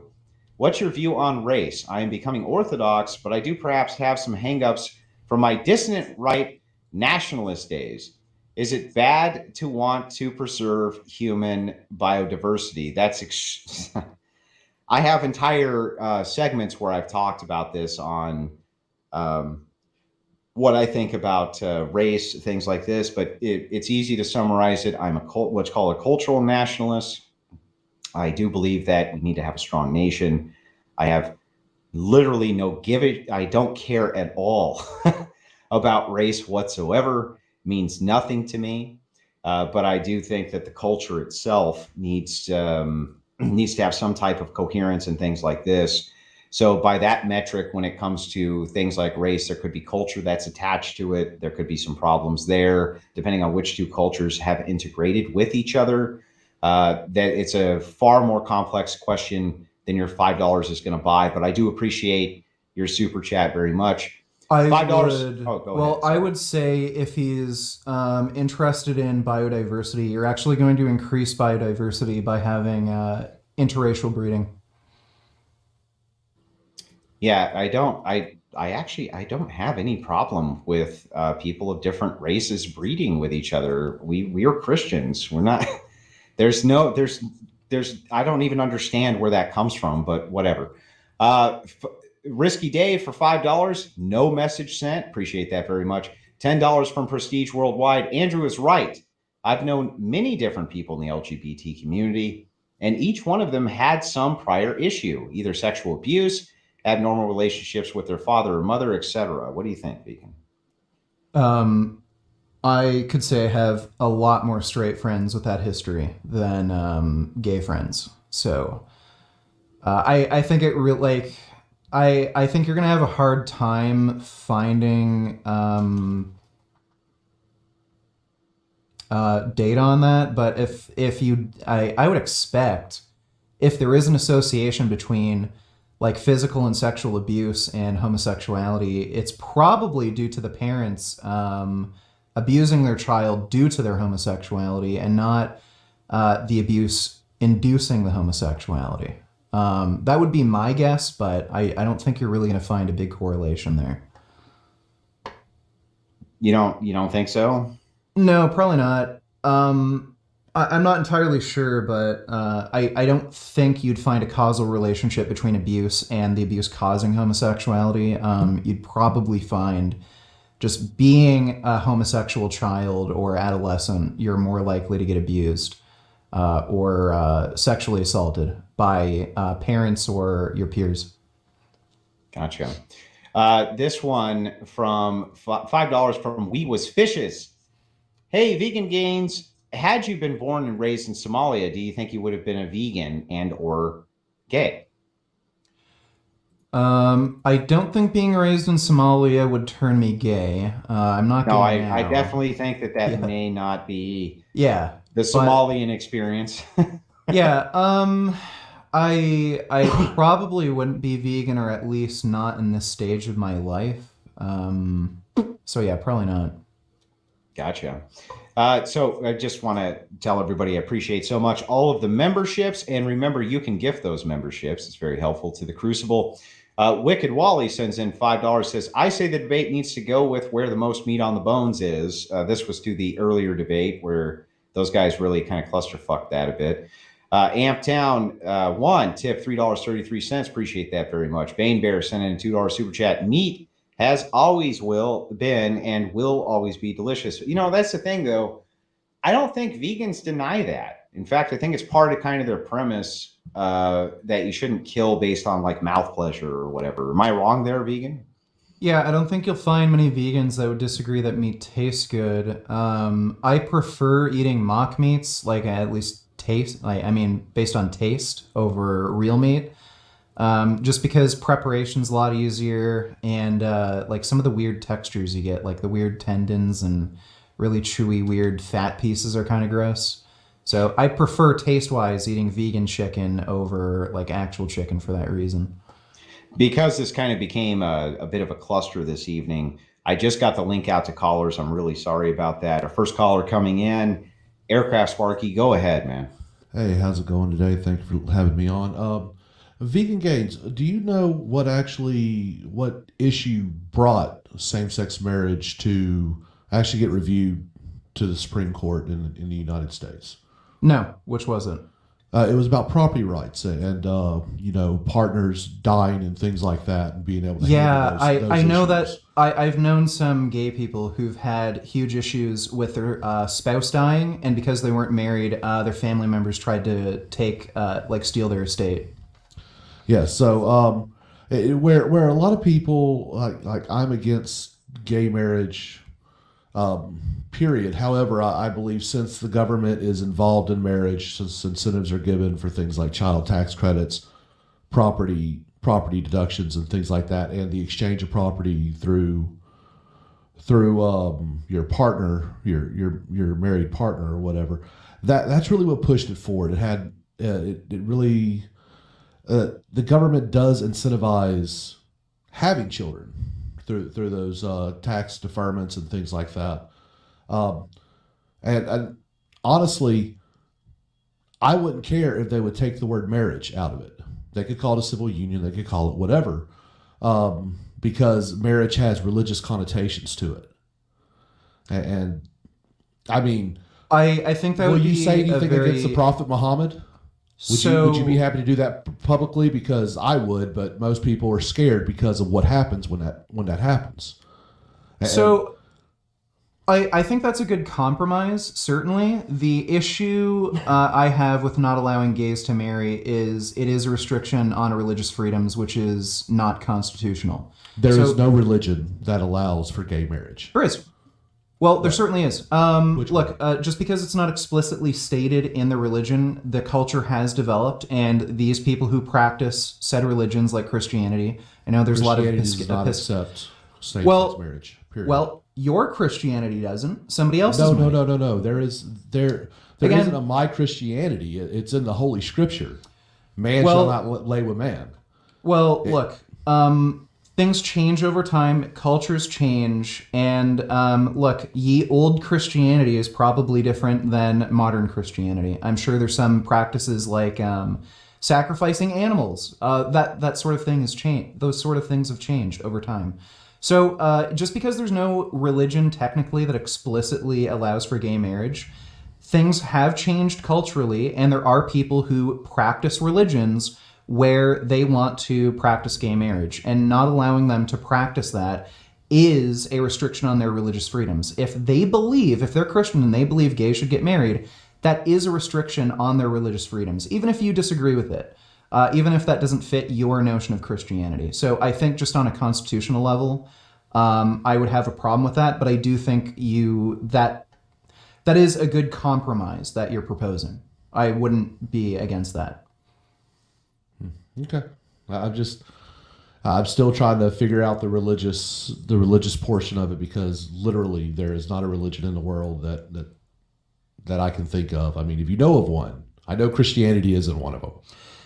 Yeah, the Constitution doesn't necessarily only protect people who are part of like a larger religion. If you have your own sort of set of religious beliefs, you are protected in the Constitution. So say if you identify as Christian, or say you're a believer in Christ, maybe you don't even believe in Christianity. There are people who say they're just a believer in Christ. They do want to practice the religious ceremony of marriage, and if you don't allow them to practice that, that does go against their constitutional rights. So I think they should be allowed to get married on that basis. But again, I don't disagree with your proposition of having some other sort of thing that allows them to have the same legal rights as married couples. Yeah, because I think the legal rights, I think that's a stronger argument for someone on your side. Certainly is. Instead of calling it, when you talk about marriage, then you're invoking more of a religious aspect, and like I said, I can not point to any holy text anywhere that'll say yes. we should push that. So it's Sure. in fact it's quite the opposite. What I've found is people who are like you, would you identify as a Christian nationalist? No, I'm a Christian, yes, but Okay, right. So if you believe in the I'm a constitutional, nationalist, but not a Christian nationalist. sure, right. So if you believe in the values of the United States Constitution, I think just on that basis, you should be in favor of gay marriage. Doesn't mean you have to agree with it. Doesn't mean you think it's like morally right. But on that basis, if you believe in the values of the Constitution and that we are under a secular government and people should be able to practice their religious practices, as long as it doesn't violate anybody else's rights, you should be in I got to favor. ask you this: where in the Constitution is marriage addressed? I'm not sure. Because it's not. Yeah, sure. That falls under that would falls fall under the under- 10th Amendment, which would be over to the states. It's not actually a constitutional issue at all because it's not listed in the Constitution. I love it you don't when have people speak on things they know nothing of. the Constitution doesn't say that you have a right to your own religious beliefs. It doesn't says mention you have anything a right like to, that. to religious beliefs and practice thereof, but marriage There you go. is Marriage not listed. doesn't matter. Marriage is a religious practice, is it not? So same-sex marriage should not be allowed to exist then, because Well, now you're no, it's- interfering with the practice of religion. No, you're not. There is you're, no you're religion not that allows for interfering. same-sex marriage. You're not interfering with anybody else's religious practices by having a gay marriage yourself. I mean, you may want to start the church of gay marriage because it doesn't exist anywhere. I mean, you could it'd be a good grift, man. It'd be good. There's no. So I know they just have enacted that Marriage Amendment Act in the U.S. Under Biden. No church is forced to recognize a gay marriage, but you can go to a gay-friendly church, or you can get married at, like, say, a city hall or something. It doesn't affect your religious practices. Like there are Muslim marriages that go against your religious beliefs. Does somebody having a Muslim marriage, does that somehow affect you? Does that like prevent your religious practices of marriage from happening? No, Yeah. But- So why would a gay marriage impact because you? they don't allow gay. Because in our Holy Scripture, it actually says there's no such thing as man shall not lay with man, woman shall not lay with woman. And Okay, if but you want to invoke marriage, which again, religious word, just That like wouldn't matter. just like many people are scared to say something against the Prophet Muhammad, may hell and rape be upon him. I think Christians should invoke that kind of fear as well, because what they're doing is blasphemous and everything else when they use those words. You have the freedom to express your religious beliefs and say, I don't believe gay marriage should be practiced. But at the same time, you wouldn't recognize a Muslim religion, correct? Or sorry, a Muslim marriage, correct? I recognize it. I mean, most Muslim most Muslim marriages wouldn't go against anything that I believe, besides the fact that they are a cult. I mean, okay, well, they don't allow same-sex marriage. They allow polygamy. They do allow polygamy, which I'm against. But I mean, man, Well, right. The marriage is recognized by Allah, a different God, supposedly. no, well, supposedly technically, it's the same God. technically it's Abrahamic religion, but in any case, like let's say they had polygamous religious practices, you wouldn't recognize those marriages. I'd recognize the first marriage. I wouldn't recognize any subsequent. Okay. Okay. Well, let's say there was a Hindu religion then, totally different, not Abrahamic at all. If people got married in a Hindu church, you wouldn't recognize it, correct? Because it's not being recognized by an Abrahamic God. No, it'd be between a man and a woman. Still, it's not really about the religion. At that point, the marriage itself, the difference is you can get the Holy married. Scriptures talk explicitly against. Okay, so you can get married under any god. It could be even a pagan god, and you'd be okay with it as long as it's not gay. If their religion allowed for it, I probably wouldn't care. I'd probably say it's sick. But yet again, the word marriage has religious connotations, and there is no religion that exists that actually allows for same-sex marriage. And the Christian sects that have decided to look the other way, they're blasphemous and they should be dealt with accordingly. But that's just my opinion. Well, I mean, there's plenty of disagreement among different sects of Christianity, like Protestant, Catholic, when it comes to contraception. There's Seventh-day Adventists that have sort of like beliefs where they have to be vegetarian. There's different beliefs. They don't have to be vegetarian. No, that's not a thing. No, some aren't, but according to their religion, they have to be. No, they eat. They don't eat pork and shellfish and things like that. That's not vegetarian. No, Seventh-day Adventists are supposed to be vegetarian. Same with Sikhs and Hindus. They're supposed to be vegetarian. You need to go talk to the Seventh-day Adventists, man. There's a well-known doctor in the vegan movement who's a Seventh-day Adventist, and he may have made that choice, but no, that's not a thing. Okay, well, anyway, my point is there are disagreements among different sects of Christianity. We're seeing sects of Christianity recognize gay marriage. That is there is a religious practice of gay marriage within Christianity. You're seeing that start in Muslim religion now. There's a lot of Muslims who have actually gotten gay marriage with gay-friendly Muslim churches. Hey, so things just change. Go ahead, Aircraft, with whatever you have to wrap it up. I got to move on to the next caller. No, that was good. Thank you so much for entertaining my questions there, Vegan Gains. Andrew, thanks yet again, man. Have a great night. Of course. Have a great night. Take care. Synth, you've been waiting patiently in the background. Sorry about that. I know tonight was a bit of a mess, but I think we got it figured out. Go ahead, man, with your questions. Yeah, I guess I got questions for both of you. I guess we'll start with yours first, Andrew. So there was you brought up a point about lesbian divorce rates earlier in the debate, right? Then Vegan Gains brings up a point about gay men divorce rates being very low. Your point was that lesbian divorce rates were very high. But then after that, you said that it was you said you thought it was the case that we didn't have enough data for Vegan Gains' claim. But it seems like the data we should have should be the same for both.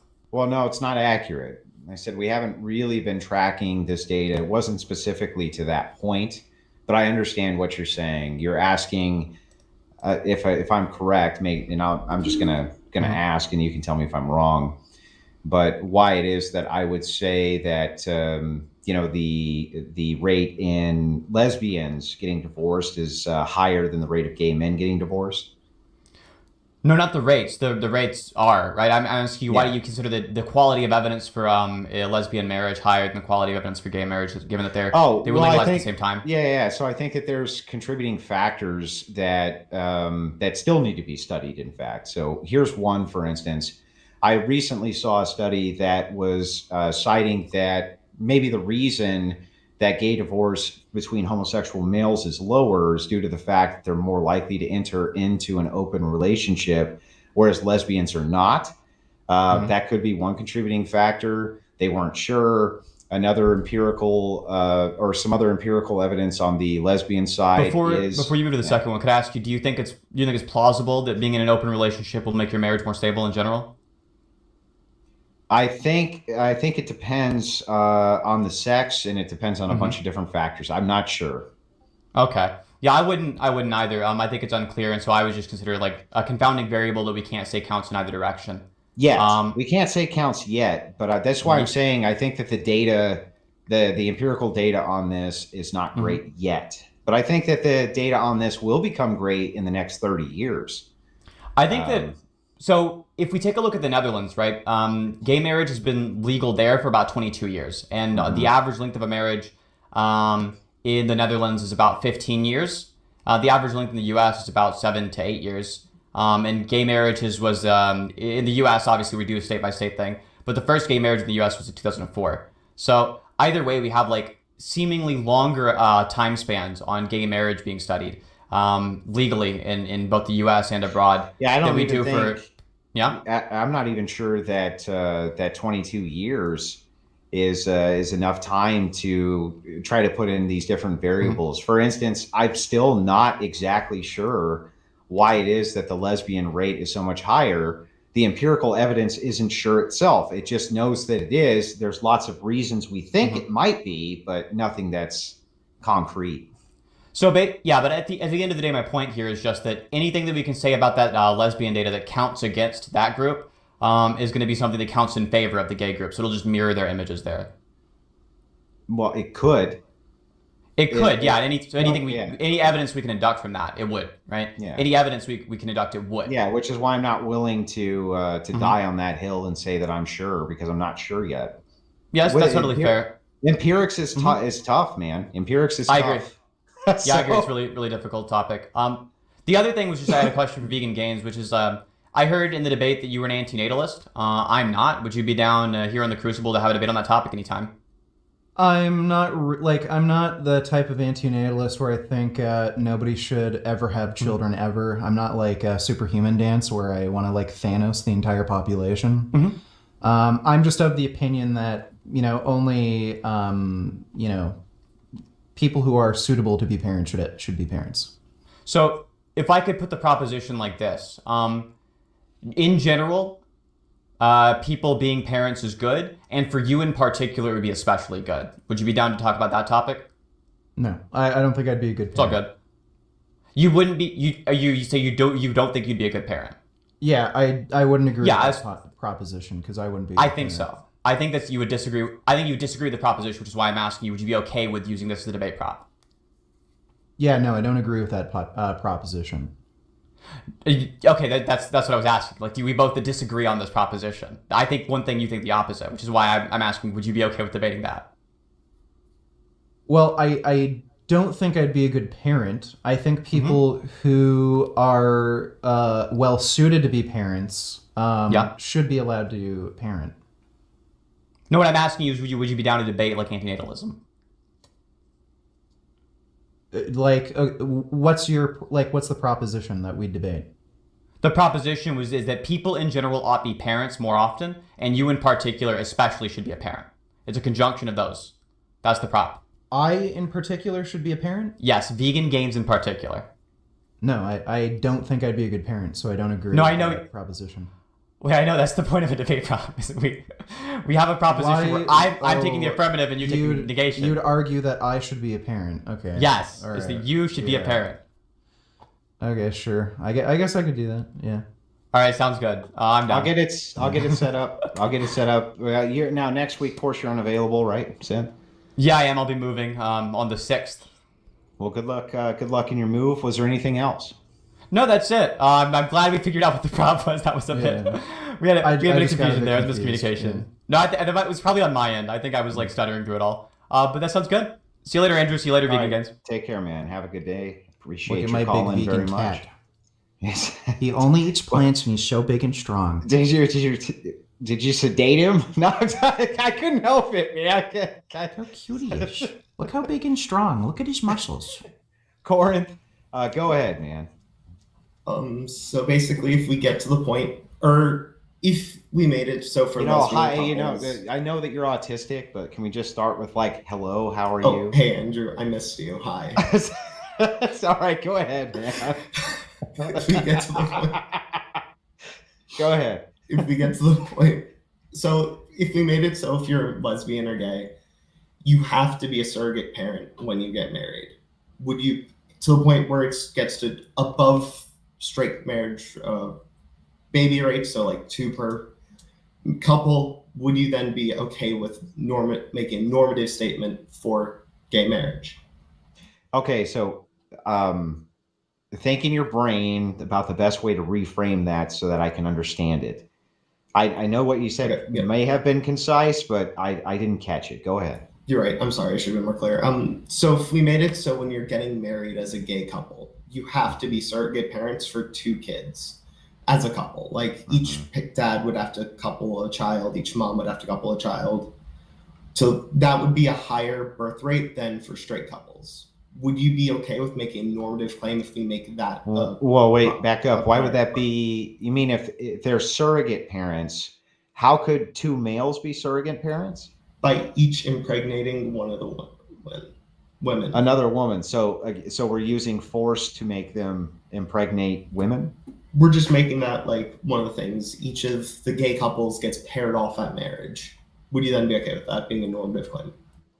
For the marriage No, to I think- occur. They're not Yeah, necessarily no. being forced, but No, to... I still think that there's significant issues with that, which is that the propaganda itself. And by the way, surrogate parents is another thing that we don't have a lot of empirics on to know. They're going to raise their exactly- own kids, though. Like Yeah, each couple would then but have to raise again, their own even kids. even then, within a surrogate paradigm, I'm not sure that the outcomes are as good as with non-surrogate parents. It's something I'd have to look into. I'm not willing to take a position on it just yet until I look at the empirics, because you're asking an empirical question. I think that's fair. That's right. So just like if those empirics end up being like it's I can't answer the reasonable. question until I look at them. So given that the empirics show that's bad, we can assume your statement's going to be okay. This would still be a bad. We thing, can't right? assume anything because I don't know yet until I look at it. You're trying to box me into something that I'm not willing to make a commitment on until I actually look at it myself. I'm not trying to box you into a statement. I'm trying to get your answer for. I'm not trying to the box lines you of in. the I'm just empirics trying to could box tell you in. Empirics are For- difficult. Well, this is For why what the two results could yeah, be. this is what why would your answer be empirics. given This is those? why empirics are difficult, because we make all these kinds of bizarre guesses when it comes to it. When it comes to a logical reason, I still would think that the normative way that we would want to do this would be with non-surrogate parents, as I still think. But all I can do is assert at this point that they would have far better outcomes, and that would be the normative society that we would want. I can't demonstrate that empirically yet, though, so I'd have to look at the empirics for it.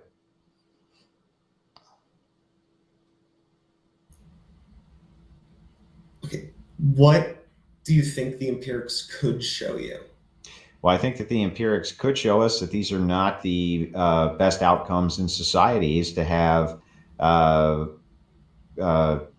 people have surrogate relationships, and that it would be much better instead to promote the birth rate amongst heterosexuals for normativity. Let me So ask you if this. the empirics say that it's bad, you're going to say that we should then still do a normative claim. I right? don't know what I don't know. It's hard to say. It like the empirics might not That was necessarily just even your be answer, bad. though. Like the empirics might not even necessarily be bad. It's just They might not slightly be. worse. They might not be great. I don't know. In the case of surrogates, that I would still even want it normalized. We still also have to take into account the issue of the population at large, generally speaking, being Christians, and they have their own normative ethical framework, which doesn't just include procreation, but includes homosexuality itself not being normalized. That has to be taken into effect. That has to be taken into account for every claim made. What if the outcomes of these surrogate children were the same as the outcomes of children who live in households with less than a combined $40,000 per year Even income? if they were exactly equal or even superior across the board, we still have to look at the fact that the population in general has a set of normative frames, and what is it that we want those outcomes to look like when it's all said and done. That's why just using empirics as a reference point for what may be true isn't actually relevant if we're looking at the whole picture. I mean, it can have some relevancy. It just depends. Like, do you think any like child upbringing that doesn't include Christian values should like not exist? I think that the empirics show that they're superior. That's all. Okay, so you're fine with these relationships and these children coming into existence. You're just saying they're not as, the outcomes aren't as good generally. Generally, so we ought to promote those value structures in Okay. which those outcomes are the finest, at least within the framework, your framework. Now, remember, I would make these broader appeals to Christianity and God, but I tend to just argue this in a secular level because I think it's fine to do. I think that I have a great case to make without making any appeal to God. Corinth, was there anything else that you had before we let you go?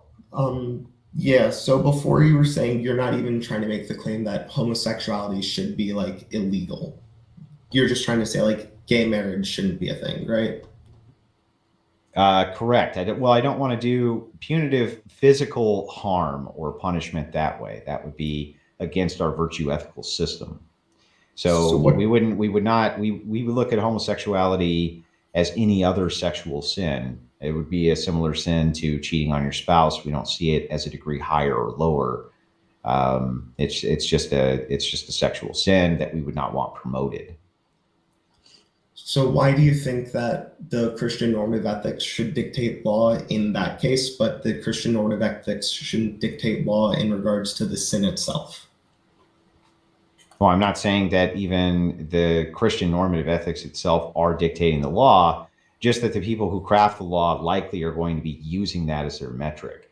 And so it would be the best for the entirety of the population to use such a metric. They're not using the metric, though, to try to hurt homosexuals. That's never been the case. Well, maybe it has been the case at some point, but it's certainly not going to be the case in the last 30 years, 40 years, 50, fuck, I don't even know how far back it goes, but it's not the case now. So if we get enough lawmakers that aren't using Christian normative ethics, do you think the broader population should not be using Christian normative ethics? Maybe not, but it would depend when you're talking about the best outcomes again. So we would have to, you can't just conflate these things away. If you're a utilitarian, you're supposed to be looking at the best outcomes, is my understanding. So I appreciate your call in, Corinth, very much. Have yourself a wonderful day. Take care, man. Take care. All right. Appreciate that very much, guys. I want to get through the super chats here. Sorry, we had to cut in because the whole stream was a mess, but I think we got it figured out for the most part. Bane Bear, he ended with the meat has always been and will always be delicious.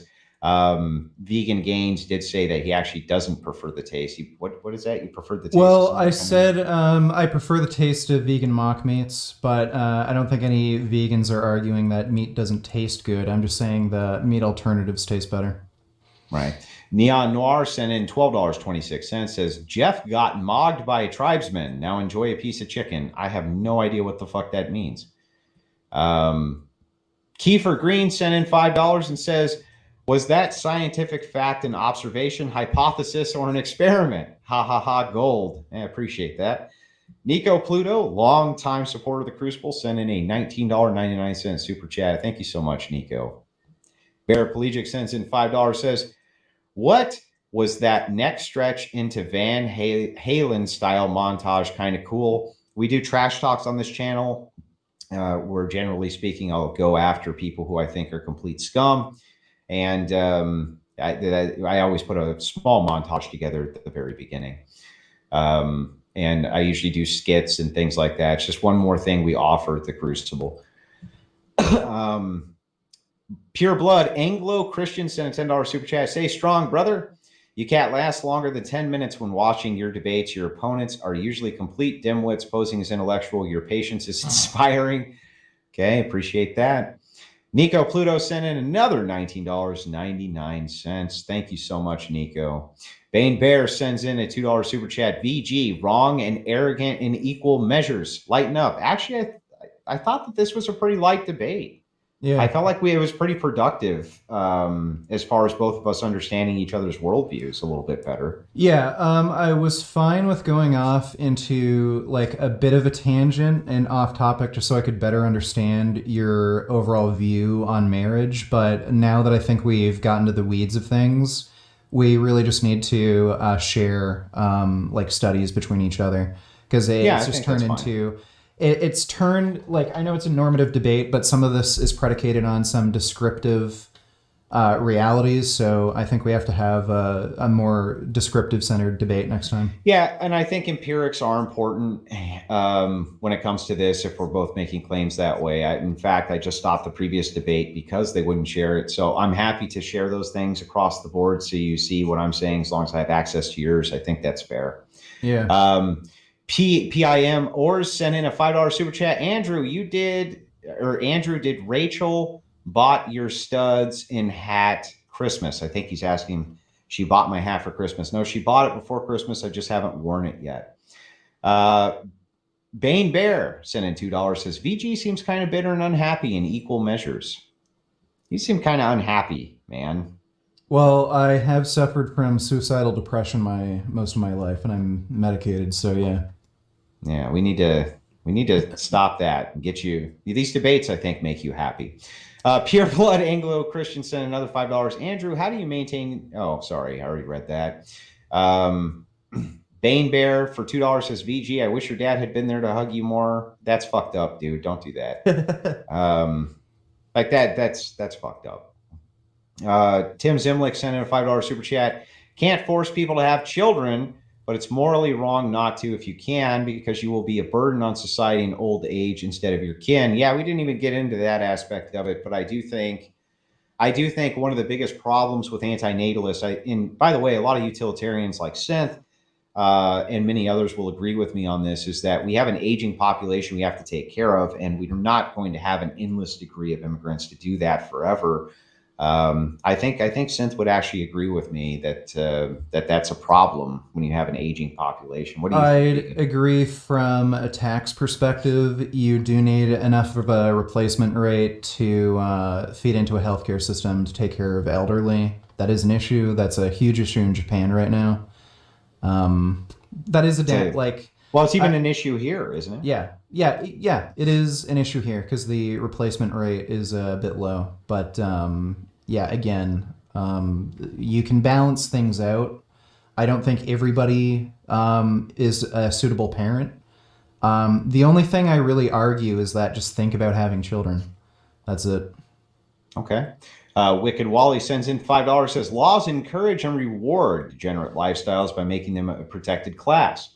If you were given money for shaving your head, many people would do that. That's true. They would. I don't think you're going to find any disagreement here. Wicked Wally sends in another $5, says, don't trust the vegan substitutes. Soylent Green is people. That's a nice little throwback there. Let me just go back here and make sure I didn't miss any. I think I actually may have a bit. Let me just double check. Yeah, I think I got them all, guys. Unless I missed one. Vegan Gains, why don't you shout your channel out real quick, and we'll let you get out of here. Thanks a bunch for coming on. Yeah, I'm Vegan Gains on YouTube. I'm also Vegan Gains on OnlyFans, so if you want to see my glorious body naked, you can. But I stream almost every night, so if you want to check out my streams and shit, and I have like a lot of fitness content and crap. I am pretty beefy, as you can tell, so if you're into fitness, come check me out. And you'll be able to catch Vegan Gains here in the Crucible in the future for some debates that he's wanting to do. I think we're going to try to set one up soon with one of the gentlemen who was on tonight. Vegan Gains, thank you so much. Have a great night, man. Yeah, no problem. Appreciate Take care, it. dude. Take care. All right.